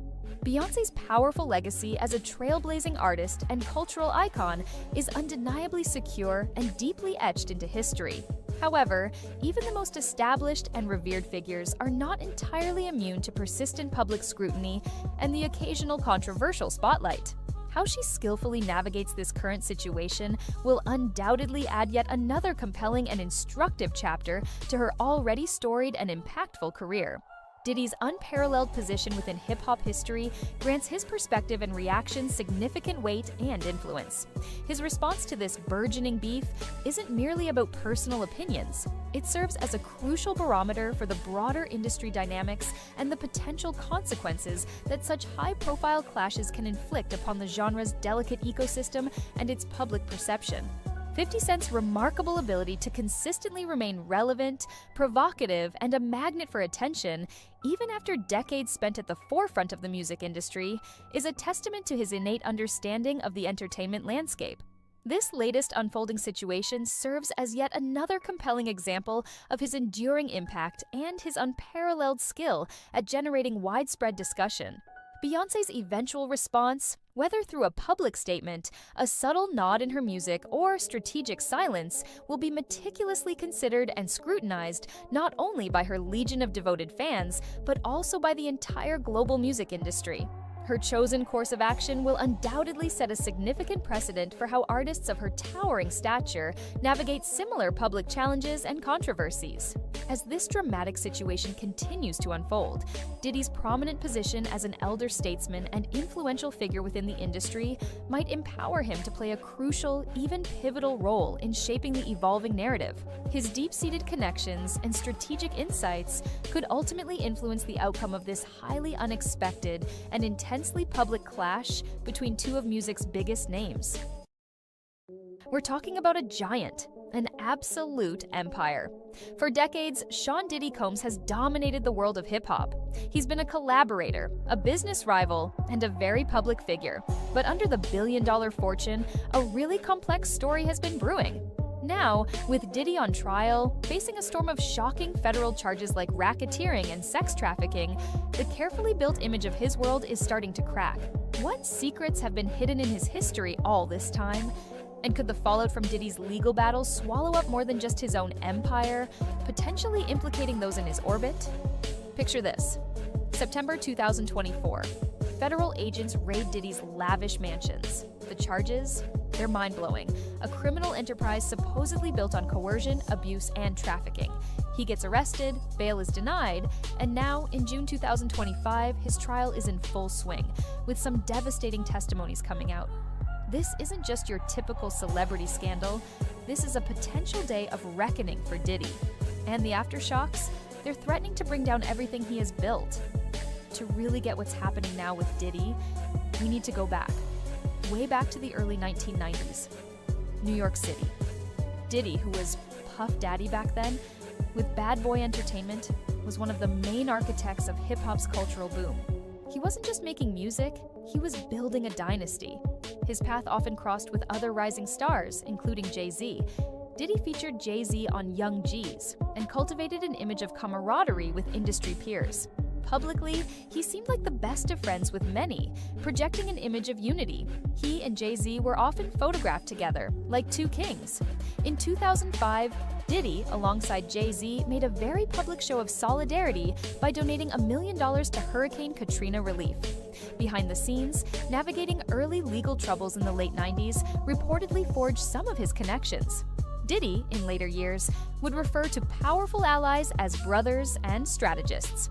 He showed up at big-time events, from the Bad Boy reunion tour in 2016 to a Black billionaire brunch in 2020, always projecting this image of massive success and a tight-knit circle of elites. While Diddy was building Bad Boy, Sean "Jay-Z" Carter was architecting his own empire with Rockefeller Records. Jay-Z wasn't just an artist, he was a sharp businessman, an empire builder in his own right. Forbes lists often had him and Diddy neck and neck, tracking their ever-growing net worths. Back in 2012, Diddy was estimated at $550 million, Jay-Z at $460 million, and those numbers just kept climbing.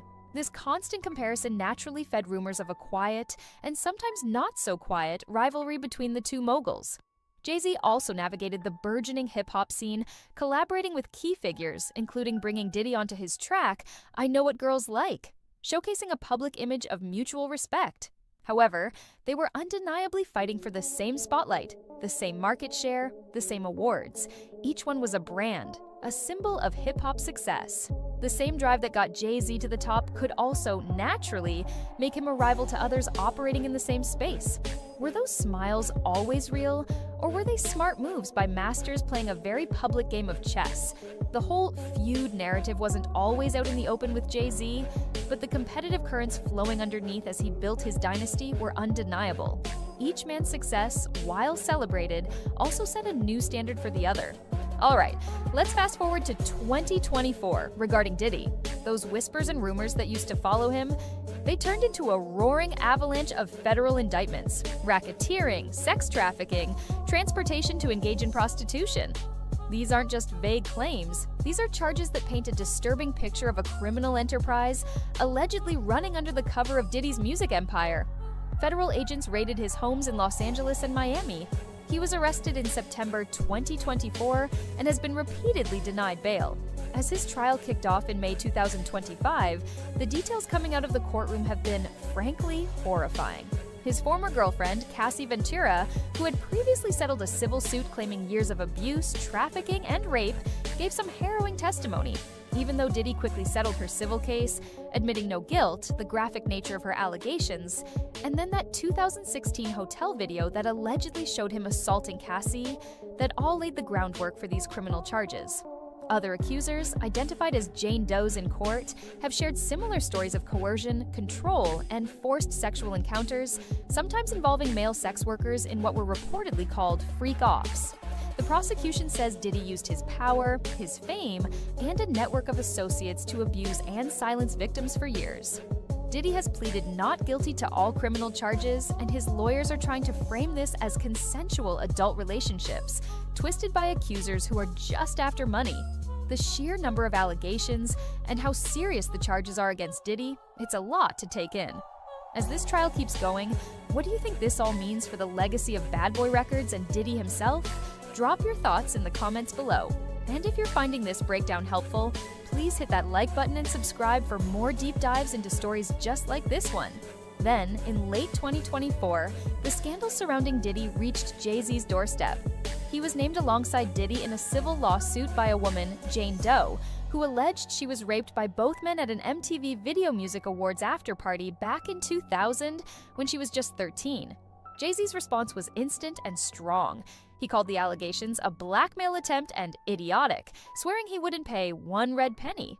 He even filed his own lawsuit against the accuser's lawyer, Tony Busby, for extortion and defamation, suggesting it was all a plot to ruin his reputation. That civil lawsuit against Jay-Z was voluntarily dismissed by the accuser in February 2025.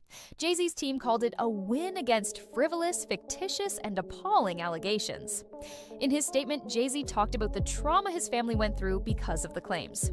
Despite this dismissal, just being linked, however briefly and contested, put Jay-Z under intense public scrutiny, especially given his long, if complicated, association with Diddy. With Diddy's trial still happening and new details coming out every day, the untold truth about him is taking center stage. It's about looking at everything related to Diddy again, but this time through the lens of these horrific allegations. Were there signs that were missed? Were whispers about his conduct just ignored? Those jokes Diddy made about a secret society of hip-hop elites suddenly sound a lot more ominous now that he's accused of running a criminal enterprise. Diddy's alleged actions, as detailed in court, point to a pattern of power abuse that, if it's proven, would be a grotesque betrayal of the artists and people who trusted him. Prosecutors are alleging a conspiracy involving Diddy's associates and employees, who supposedly used the huge bad boy empire to coerce and abuse victims. Witnesses have testified about Diddy's controlling behavior, his alleged use of drugs to make assaults easier, and how he psychologically manipulated his victims. Meanwhile, his defense keeps arguing these were consensual encounters, and that the accusers are just looking for a payday. The trial has already seen jurors dismissed, and the judge warning Diddy about how he's behaving in court. Every day brings new testimony, new texts, new glimpses into the world Diddy allegedly created. That phrase, shatter their empires? For Diddy, his empire is already crumbling. No matter what the trial's verdict is, his reputation is in shreds. The allegations alone have caused damage that can't be undone. If he's convicted, he's looking at potentially decades in prison. His businesses, his endorsements, his place in culture, all of it is likely to be gone. The carefully constructed world of Diddy, the music mogul, is facing an undeniable and potentially irreversible collapse. The weight of the accusations and the ongoing trial seem to be systematically dismantling the legacy he spent decades building. For Jay-Z, things are a bit different. He was quickly cleared of those civil claims that briefly entangled him with the Diddy scandal.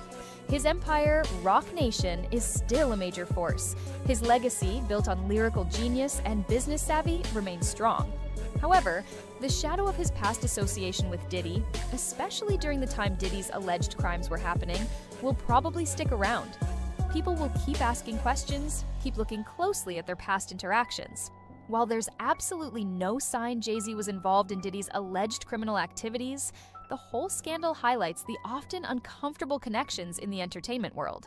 Reports suggest Jay-Z has been making a clear effort to distance himself and his brand from all the toxicity around Diddy. His focus has been on aggressively clearing his own name and protecting the empire he worked so hard to build, ensuring his own legacy remains untarnished. The Diddy trial is a long way from being over, and we'll be feeling the effects for years. It's forcing everyone to rethink an entire era of music and culture defined by figures like Diddy and Jay-Z. What started as a story of two ambitious young guys from New York who took on the world has taken a really dark and disturbing turn for one of them. A turn that could redefine legacies and force some uncomfortable truths to the surface within an industry they helped build. The saga of Diddy and its brief intersection with Jay-Z's world is a stark reminder that the truth, especially the kind that's been kept quiet, has a habit of coming out eventually, often with devastating results for those involved. What are your biggest takeaways from this whole ongoing situation concerning Diddy and Jay-Z's navigation of the periphery? Do you think this will actually lead to bigger changes in the music industry? Share your thoughts in the comments section. And don't forget to subscribe and turn on notifications so you don't miss our future updates and analyses on the stories that shape our culture. Thanks for watching. The day will come when we will name names other than Sean Combs, and there's a lot of names. It's a long list already. And of course, I already know who some of these individuals are, but because of the nature of this case, we're gonna make damn sure that we're right before we do that. What if the most powerful man in hip-hop was hiding a dark secret?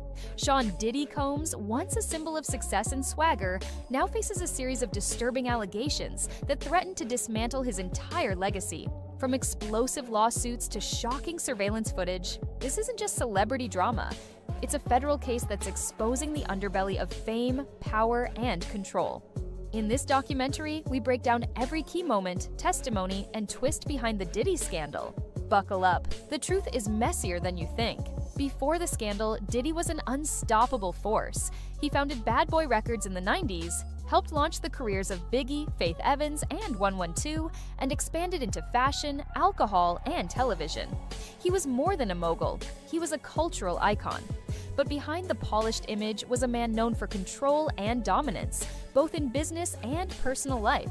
As the lawsuits mount, people are re-examining his rise, wondering if the empire was built on something darker than hustle and ambition. In November 2023, singer Cassie Ventura filed a bombshell lawsuit against Diddy, her former partner of 10 years.